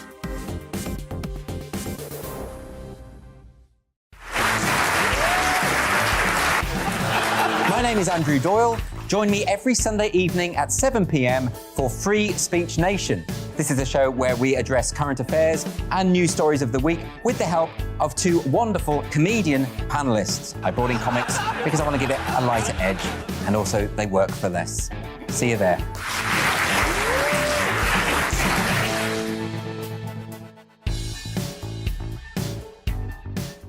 Hi there, it's Stephen and Anne. At breakfast from 6 a.m, you'll always be caught up with everything you need to know, the latest headlines, opinions and debates. We'll bring you the good news and the bad, but most of all, we're here for you. Remember, send in your views and let us know what you would like us to talk about. That's because we're your news channel. And every morning at 6 a.m, it's breakfast on GB News. I'm Dan Wootton. Join me Monday to Thursday from 9 to 11 for the feistiest and most fun news debate on TV, where free speech reigns. I'll bring you a sharp take on the day's biggest stories, bombshell newsmaker interviews, and A-list guests. And I guarantee you, no spin, no bias, no censorship, and no reason to go to bed. That's Dan Wootton Tonight, Monday to Thursdays from 9 on GB News. Join me, Darren Grimes, for Real Britain every Saturday and Sunday from 2 p.m. A news hour that comes with a trigger warning. Scorching hot opinion with prominent guests saying the unsayable, and a little bit of weekend fun thrown in. Unlike other broadcasters, I won't be forgetting what the B in our name stands for. So Howie in for Real Britain, Saturday and Sunday from 2 p.m.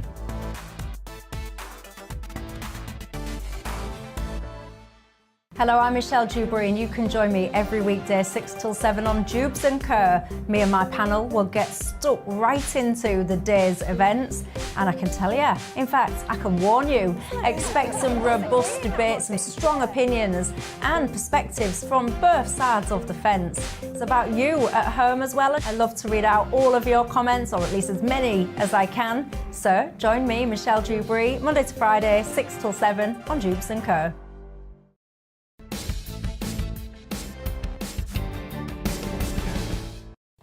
Welcome back to The Political Correction. Now, as our regular viewers will know, coming up at midday is the broadcasting legend Alistair Stewart, and we're delighted to say we're now joined here in the studio by Alistair. But there's one thing I want to talk to you about today, and that is your fantastic People's Forum that that's very kind of you. With Liz Truss on Wednesday. Yeah. So what for you were the standout moments of that?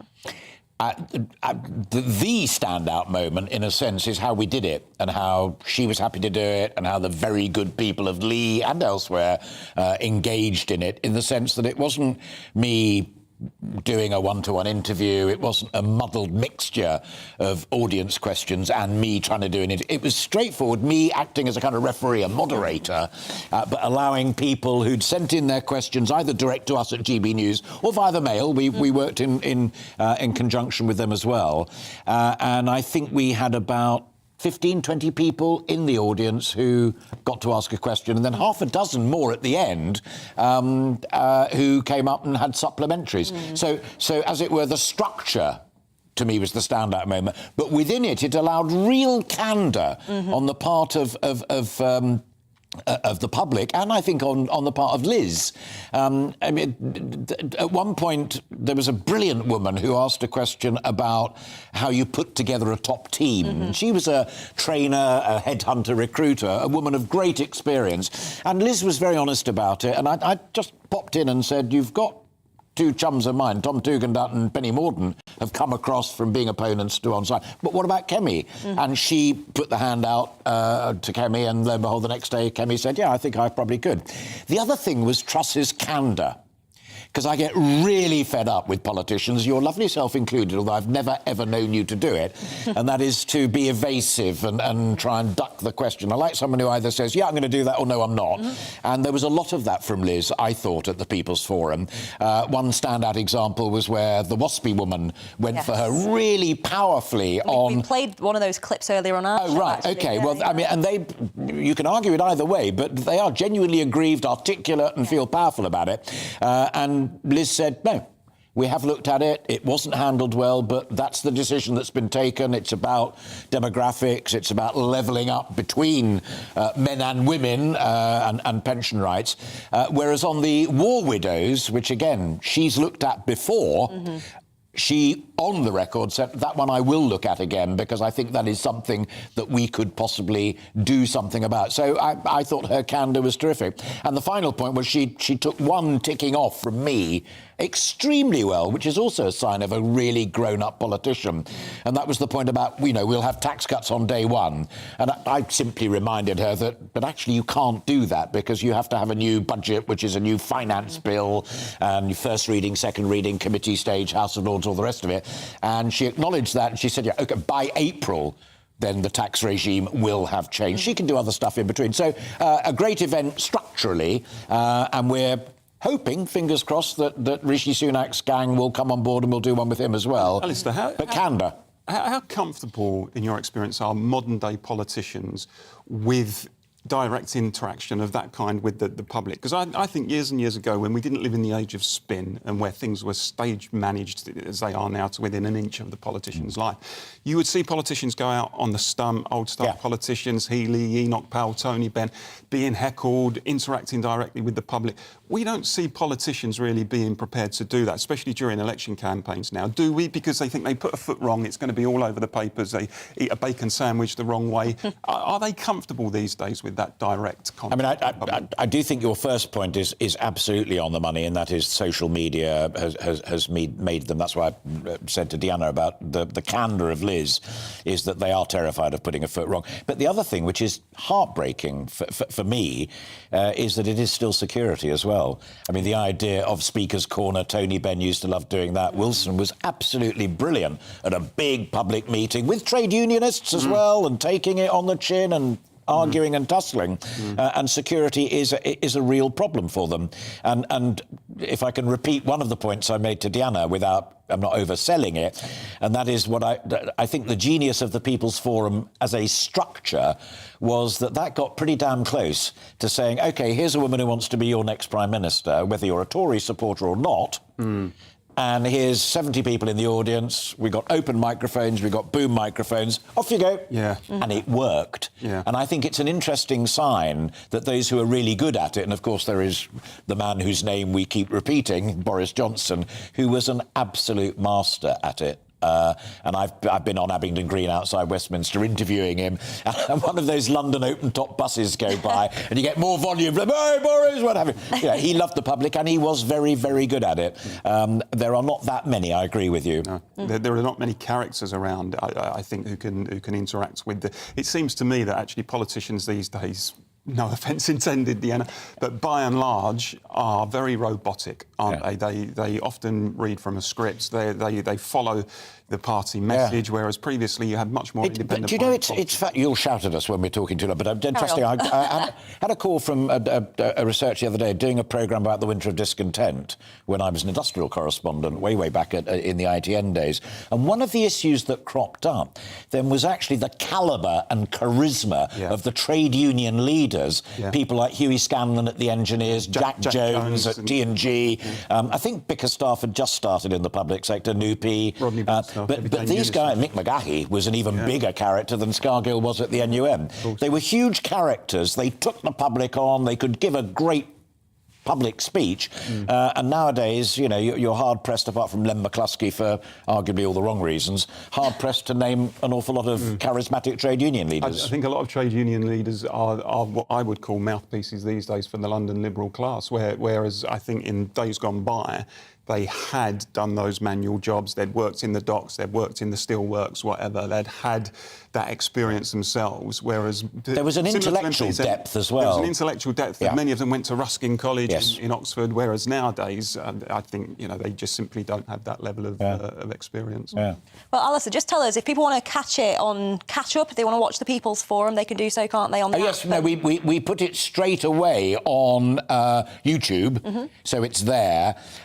And if you Google it, there are quite a few people, I mean, the red tops, but also the lovely broadsheets, people like Quentin Letts and Madeline Grant at The Telegraph did really grown-up reflective pieces on it as well, which was nice. So, but you can see the programme uninterrupted, unmediated on YouTube, GB News, or Google it and read one or two of those articles, which I think give a really thoughtful reflection on what we were trying to achieve and why, if I may say so, I think we did. Absolutely, and hopefully we'll get Rishi Sunak on there as well. Fingers crossed. Covered both of those leadership contenders. Well, stick with us, because coming up, we'll be discussing the UK heatwave after an official drought was declared across large parts of the country, and the impact the weather has had on fire services. And do keep those views coming in. Email us on gbviews@gbnews.uk or tweet us @gbnews, and I will see you after the latest news.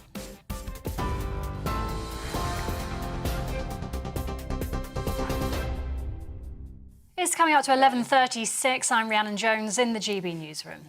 Sir Salman Rushdie has been taken off a ventilator and is able to talk after being attacked on stage at an event in New York State on Friday. The man accused of stabbing him, 24-year-old Hazim Attar, has pleaded not guilty to attempted murder and assault. The author's faced several death threats over his writing, most notably from Iran's leader in 1989 over the publication of the Satanic Verses. No motive for the attack has yet been established. Labour will call for the energy price cap to be frozen this autumn as households struggle with the soaring cost of living. Sir Keir Starmer is expected to set out the proposals tomorrow. Tory leadership hopefuls Rishi Sunak and Liz Truss are under pressure to block an expected increase to £3,300 in October. The maximum amount suppliers can charge customers is currently at just under £2,000. More than 20,000 people have crossed the English Channel in small boats so far this year. Government figures show 607 crossings were made yesterday. That's the third time the daily numbers exceeded 600 since the start of the year. In 2021, over 28,000 crossings were reported for the whole year. At least 7 people have been injured after a gunman opened fire on a bus in Israel. Shots were fired towards the vehicle heading from the Western Wall to David's tomb in Jerusalem. Local police say the suspect fled the scene before later turning himself in. An investigation is underway. And temperatures will remain high today, reaching up to 32 degrees in parts of the UK as the heatwave continues. It comes ahead of 3 days of yellow weather warnings for thunderstorms. The Met Office has warned of flash flooding and power cuts. TV online and DAB Plus radio, this is GB News. It's back to the political correction with Deanna in just a moment. Don't go anywhere.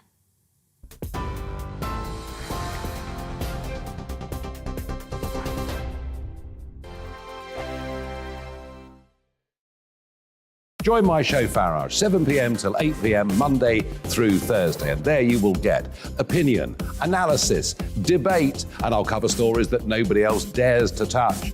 You've been cancelled. Join the club. Oh my goodness me. And then for the last 15 minutes, talking pints. We're over a drink. We have a civilised conversation with someone. We very often disagree, but we do it in a grown-up way. Come and join me on Farage.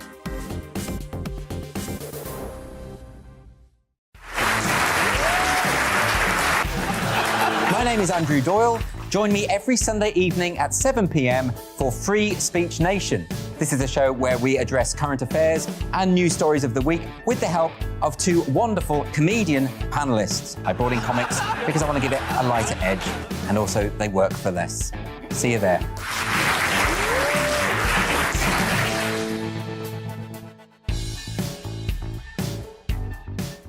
Hi there, it's Stephen and Anne. At breakfast from 6 a.m, you'll always be caught up with everything you need to know, the latest headlines, opinions and debates. We'll bring you the good news and the bad, but most of all, we're here for you. Remember, send in your views and let us know what you would like us to talk about. That's because we're your news channel. And every morning at 6 a.m, it's breakfast on GB News. I'm Dan Wootton. Join me Monday to Thursday from 9 to 11 for the feistiest and most fun news debate on TV, where free speech reigns. I'll bring you a sharp take on the day's biggest stories, bombshell newsmaker interviews, and A-list guests. And I guarantee you, no spin, no bias, no censorship, and no reason to go to bed. That's Dan Wootton Tonight, Monday to Thursdays from 9 on GB News.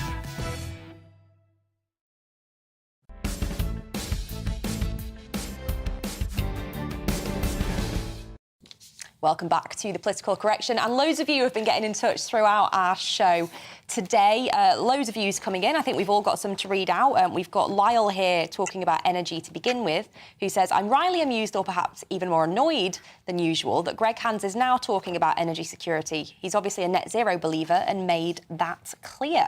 Paul? Yeah, Matt says there seems to be a lot of effort in schools and universities to protect students from exposure to, quote, dangerous topics. This has created a real issue, as many of them now are so sensitive to criticism and get upset by very minimal things. It's certainly true. Arlene, you've got some views for us as well. Yeah, I have. So Wendy, this is about the WASPI issue. I was born in 1954. I started working at the age of 15. I paid my way for exactly 40 years, taking 7 years out of my children. I chose not to have a private pension as I knew I'd be heading enough into the system to get my pension when I was 60. How wrong was I to have faith in any government to stand by me? This is my entitlement, not a benefit. I'm so upset to see my country going down the hill. It's becoming a laughingstock. It's a huge issue, the WASPI issue. And when we were discussing it yesterday or earlier on, I was making the point that it would have huge impact for Treasury. Not that I don't have sympathy for them, because I do, huge sympathy for them. But sorting it out, it's going to be enormous.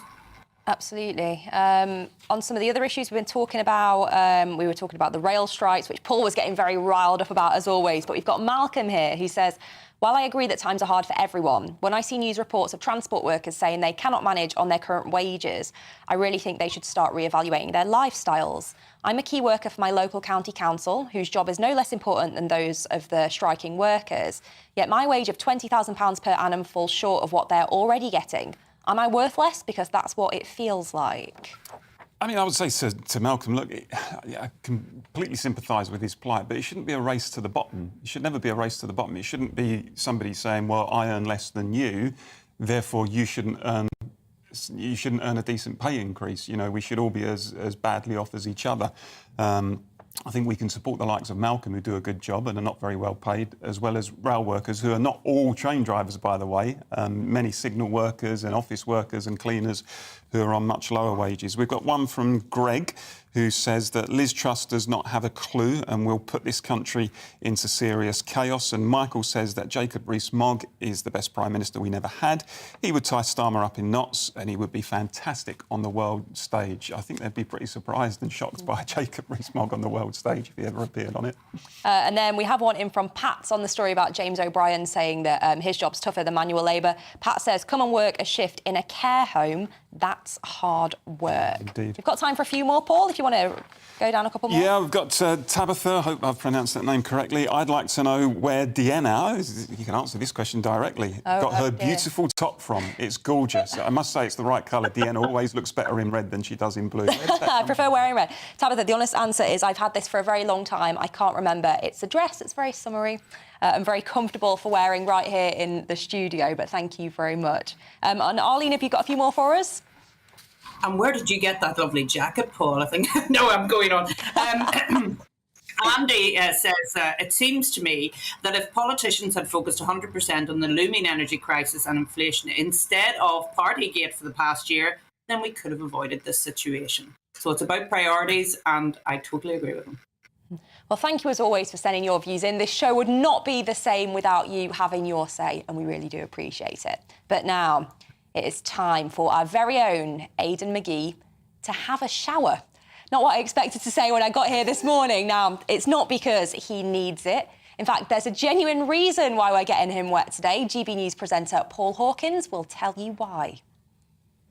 So as you've probably heard, there's a drought on in many parts of the country. That's why this morning water companies are saying you need to make your shower last 4 minutes. But is that possible? We're going to speak to Aidan McGee now, who should be in here waiting for us in a very media-contrived fashion. Oh, hang on. Yeah, hi. How are you? All right? Yeah, I'm good, yeah. So 4 minute shower. Can you make your shower last 4 minutes? I'm going to really try. I remember going on holiday down in Hastings many years ago and there was a limit of 7 minutes. I did it that time. I was only about 8 years old. 4 minutes. I'm not going to brush my teeth as I did this morning because that takes up time. That uses up crucial units of time. I think that I'm going to give it my best shot, put it that way. Yeah, so your PB 7 minutes. You want to better that today? Yeah, that was 30 years ago. Yeah, exactly. And as you can see, he's a well-manicured man. Look, he's good looking there, does his hair properly, a beard trim, all that stuff. So he's probably got all his shower routines. So I've got my special box as well. Yeah, oh look, he's got a special box as well in here. Look, you've got wax and you've got that's why you smell so nice. Yeah, shampoo. Look at that shampoo. Yeah, that's shampoo. Right. Yeah. Okay. I've got some face wash as well. So there you go. So there's lots to do in 4 minutes. Let's let you get to it then. Ready? Yep. We've got the stopwatch here. Ready, steady, go. Right, here we go. Right, so just talk us through what you're doing now. Give us. I know you've done commentary before, but this is different commentary. Toweling is I'm derobing, and I'm just about to get the shower on. I've tested the temperature just early on. Here, now we're rolling. There we go. If I can just get to stand up. Yeah. Then that would help. Oh, it's a little bit chilly, but hang on, let's get the... Oh, hang on, that's quite a nice temperature now, actually. Very nice indeed. Right, he's ready. Have you started to rinse? I have, yeah. I've started to rinse. Yeah. The makeup from earlier is coming off my face. Okay. I'm going to do my hair first, okay? Yeah. So, hang on, there goes nothing. I'm going to get it into my hand. I've been a little bit liberal there as well because I've got a bit of product in my hair. There you go. Who says that we don't have sport on GB News? We've got live commentary of showering. This is extreme competitive showering on GB News. But I'm coping. Now, I'm going onto my face. There's a bit of makeup on there as well. Yeah. I was in the booth this morning getting the makeup done. My bag down below, I have to say, is absolutely saturated. He's got to wash the makeup off, folks. He's got to wash the makeup off and then start rinsing. Okay, That's extra time. Face is done. Now I'm reaching for the shower gel. I'm going to do my armpits first. Armpits first. There you go. Okay, doing that. Ah, goodness me. This is a race against time, I tell you, literally. There you go. 1 minute 30. 1 minute 30. You have 2.5 minutes to go. 2.5 minutes to go. Oh, goodness me. There you go. 2.5 minutes. So have you done your hair? I've done my hair, I've done my face. Yeah. I've got to rinse yet, so obviously the job's not complete. I'm doing my armpits right now. Yeah. I always make sure I'm thorough under there, you know, because you don't want to be creating a bad whip around the office, especially somewhere as image conscious as GB News. Yeah. Right, I'm going to go down to my nether regions, okay? Yep. Down to my nether regions. Yep. Let's get that done. I did beat last night, so I did a little bit of prehab, preparation, I think you might. Yeah, but you've still got conditioner to go. You've still got to exfoliate. I don't use conditioner. No conditioner. I don't use conditioner. I'm now in the process of rinsing. Right. Okay. Any exfoliation? Yeah, I can't. Well, you let the exfoliation take place when the product's on your body, don't you? Well, I do anyway. We're now almost at the 2.5 minute mark. So we've got a minute and a half, yeah? Yeah. Okay. Hang on. It is a bit hot. That's the only problem. Goodness me. Oh wow. How are you feeling about it, Paul? You alright? Yeah, I'm all right. So we've got 1 minute. Have you got a shot of my feet? 1 minute 20 seconds left. 1 minute 20 seconds. Have you done your feet? I've done my feet. Yeah, Have you done the important bits? I've done the important Have you bits, done your nether regions? I've done my nether regions. Yeah, I'm just rinsing all the soap off now. Yeah. And I should be ready. Yeah.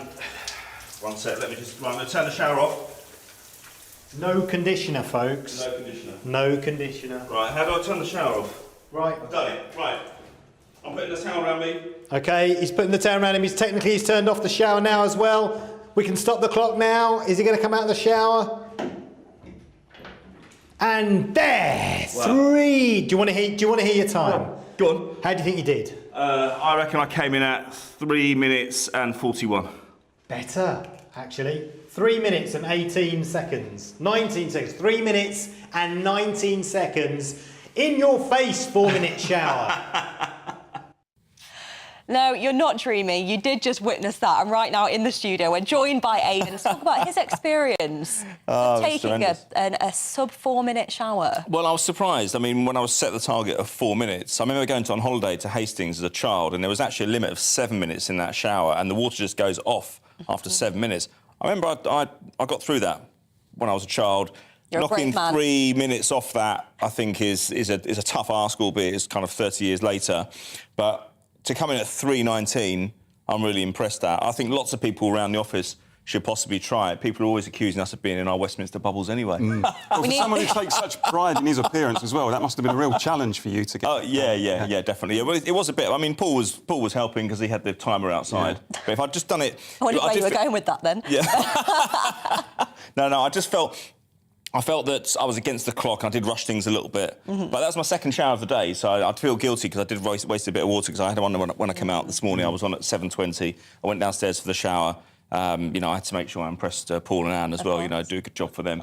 And they actually measured the amount of water as well. They put it in a big bin container, and it measured about, I don't know, we worked out how many litres it was, and it was actually quite a low amount compared to what you'd have in a bath. I got one of these baths last year when I moved into my new apartment, which was where the bath was really deep, and it wasn't very long, and it just wasn't conducive to effective bathing, and I'm a bather myself, and I've always been a bath man, and but it took ages to fill up, like a paddling pool. You know when you've got a hot tub in your bath, in your garden, it takes 3 days to fill up. Well, this is the kind of same thing. So I just thought, you know what, I'll have it there for show, it looks good, I'm going to have a shower in future. It was a great segment, even though you only had a small part of it.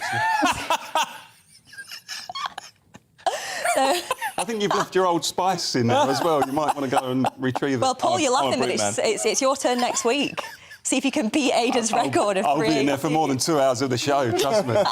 4 minutes, no chance. Don't tell us what you're up to, though, yeah? Well, we've just got a couple of minutes just to quickly talk sport, and we need to talk about that Man U result, don't United we? are lucky I had a shower this morning because they're not going to get as much airtime as that performance deserved. But yeah, they're a bit of a shower themselves, but they were absolutely dreadful yesterday. First half, 4-0 down against Brentford. Worst start to a season now since 1992-93. That was the first year of the Premier League, so 30 years. They actually won the league that year, but it was different then. They were in a bit of a state back then. They'd finished the previous season badly, lost the league to Leeds, but they were still fighting the team. They were still togetherness. They still had Sir Alex Ferguson. When I worked up in Manchester, it was always presumed that as soon as Sir Alex Ferguson left, the whole thing would fall apart. I never really believed that. But bit by bit, year on year, £1 billion spent, and they're in the worst position they've been in for over 30 years now, without doubt. In fact, they're worse than they were in the mid-80s under Ron Atkinson. And we're in a climate now, I think, Aidan, where the boss could see. I mean, he's only 2 games in, but the boss. It's ludicrous. This is not on him. This is not on him. He changed the team yesterday, and they still let him down. This is not on him whatsoever. But in the social media era, when a club like Man United has a global fan base, we know how hypersensitive clubs can be when the fans are unhappy and they're slinging pelters at their manager. Then sometimes, they've got Liverpool next. They're not going to win that. I'll be very surprised if they got anything other than the defeat. That'd be 3 defeats at the start of the season. Where do their top 4 ambitions lie then? I mean, if you want to get in top 4 now, you can only afford probably about 5 defeats in a season. So that's 3 of them down already. The fixtures get a little bit kinder after that, but when you lose to Brighton and Brentford, who, up until 6 years ago, they were both lower division teams. And the days of managers being given time to put the foundations in place, to build a club, to shape the team in their own image, have got. I mean, Ferguson, as you'll recall, when he took over Manchester United in the 80s, he had a pretty torrid time, really, for the first. Well, there is no way Sir Alex Ferguson would be allowed 4 years and no trophies. I mean, he took over in October '86, didn't win his first trophy until May 1990. 4 years, was it? Wow. It was 4 years, 3.5, 4 years, yeah. And there was lots of mud slung at the wall back then in terms of signing players that didn't work out. But eventually, you got a team together. Are they going to give this guy 4 years? I really can't see it. There's one thing rebuilding a club, rebuilding a team, but you have to show some evidence of progress. It didn't happen immediately for Jurgen Klopp at Liverpool, but they did get to the Europa League final in their first season. They did show signs of improvement. The recruitment got better. Some of the players who were playing for him in the first season got dispensed with fairly quickly in a decent way. But with this lot, Man United, I mean, goodness me, there's 4 or 5 players who shouldn't be anywhere near that first team. The recruitment drive this summer, I mean, is Ronaldo staying? Is he going? I mean, his conduct isn't befitting of a player who's said to be one of the best players in the world. He's throwing his arms around. He's refusing to not acknowledge the away support. He travelled down to Brentford to watch that yesterday. And that must impact on the rest of the team. You see someone like him, who's obviously a leader, should be a leader on the pitch. It means it's basically the other players are thinking, well, he's doing that because he's got no faith in me. Yeah, and if he's not giving it 100%, why should I be? Well, giving it 100%? This is it. I mean, they were linked with Marko Arnautovic this week, who was a decent player at West Ham and Stoke, but not a Man United player.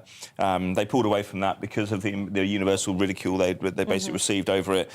This guy, Frenkie de Jong, they're trying to get him out of Barcelona now. They've been tracking him for 2 months. They still don't know whether he's going to come and join them. And the manager, Erik ten Hag, knows him from playing with him or managing him at Ajax, and even he can't pull him towards the club. Now, what does that say? If he ends up going to Chelsea, which has now been speculated, what does that make people think of Manchester United? What do other players think who they want to join? And recruitment's so important that those things really matter these days. Do you think they could be in a relegation battle? I heard a radio phoning yesterday where someone said it's beyond the realm. No, I think they won't, because the scrutiny's on them and they'll get their act together. But I don't think they certainly won't be troubling the top 4 unless you can't make all the recruitment changes you need in what's left of the transfer window. It's going to be a 3-year fix minimum. Well, that's rough. Blah, blah, blah. Words have completely died. It's been a long 2 hours. Clearly. Maybe James O'Brien was right. Maybe this is tougher than manual labour. No, definitely joking on that one. Well, thank you for sticking with us today. You've been watching and listening to The Political Correction, having witnessed a shower on TV, which is never something that I expected outside the realms of I'm a Celebrity. So maybe it's Aidan in training for his stint. But join us next Sunday at 10 o'clock for 2 hours of discussion, debate and analysis of the week's biggest political stories. I won't be here next week. I will be leaving you in the very capable hands of the wonderful Arlene Foster and Paul Embry. But whatever you do, don't go anywhere right now, because it is the wonderful Alastair Stewart and friends. He's got a great show coming up, so stick with us and I'll see you in a couple of weeks. Well, the UK is looking hot and sunny again for many, but with an increasing chance of thunderstorms. Here are the details for you. Yeah, skies this lunchtime across the southwest will be rather hazy, with perhaps the odd shower possible in the far west. Despite the increase in cloud, it will still be hot. South East England and East Anglia, though, will see plenty of blue skies this lunchtime, making it feel very hot, although some relief can be found nearer the coast. Eastern Wales will also see plenty of sunshine. However, towards the west, there may be 1 or 2 showers developing. The Midlands, though, will be dry this afternoon, and in the sunshine, it's going to feel very hot. A reminder that the extreme heat warning remains in force throughout today. That's across many parts of England and Wales. The sunshine will also dominate across northern England. However, the northeast coast may see some low cloud move in at times. Feeling very warm, though, in the sunshine, with temperatures in the mid-20s. It's also going to be warm in the sunshine across parts of Scotland. However, western areas will see some scattered thunderstorms develop. The showers may bring the risk of some localised flooding. Scattered thunderstorms will also develop across Northern Ireland, again with the potential of some local disruption due to the heavy rain. In between, however, there will still be some sunshine. Thunderstorms are then likely in the north and west this evening, but staying dry and warm elsewhere. And that is how the weather is shaping up for the rest of Sunday. Join me, Darren Grimes, for Real Britain every Saturday and Sunday from 2 p.m. A news hour that comes with a trigger warning. Scorching hot opinion with prominent guests saying the unsayable, and a little bit of weekend fun thrown in. Unlike other broadcasters, I won't be forgetting what the B in our name stands for. So Howie in for Real Britain Saturday and Sunday from 2 p.m.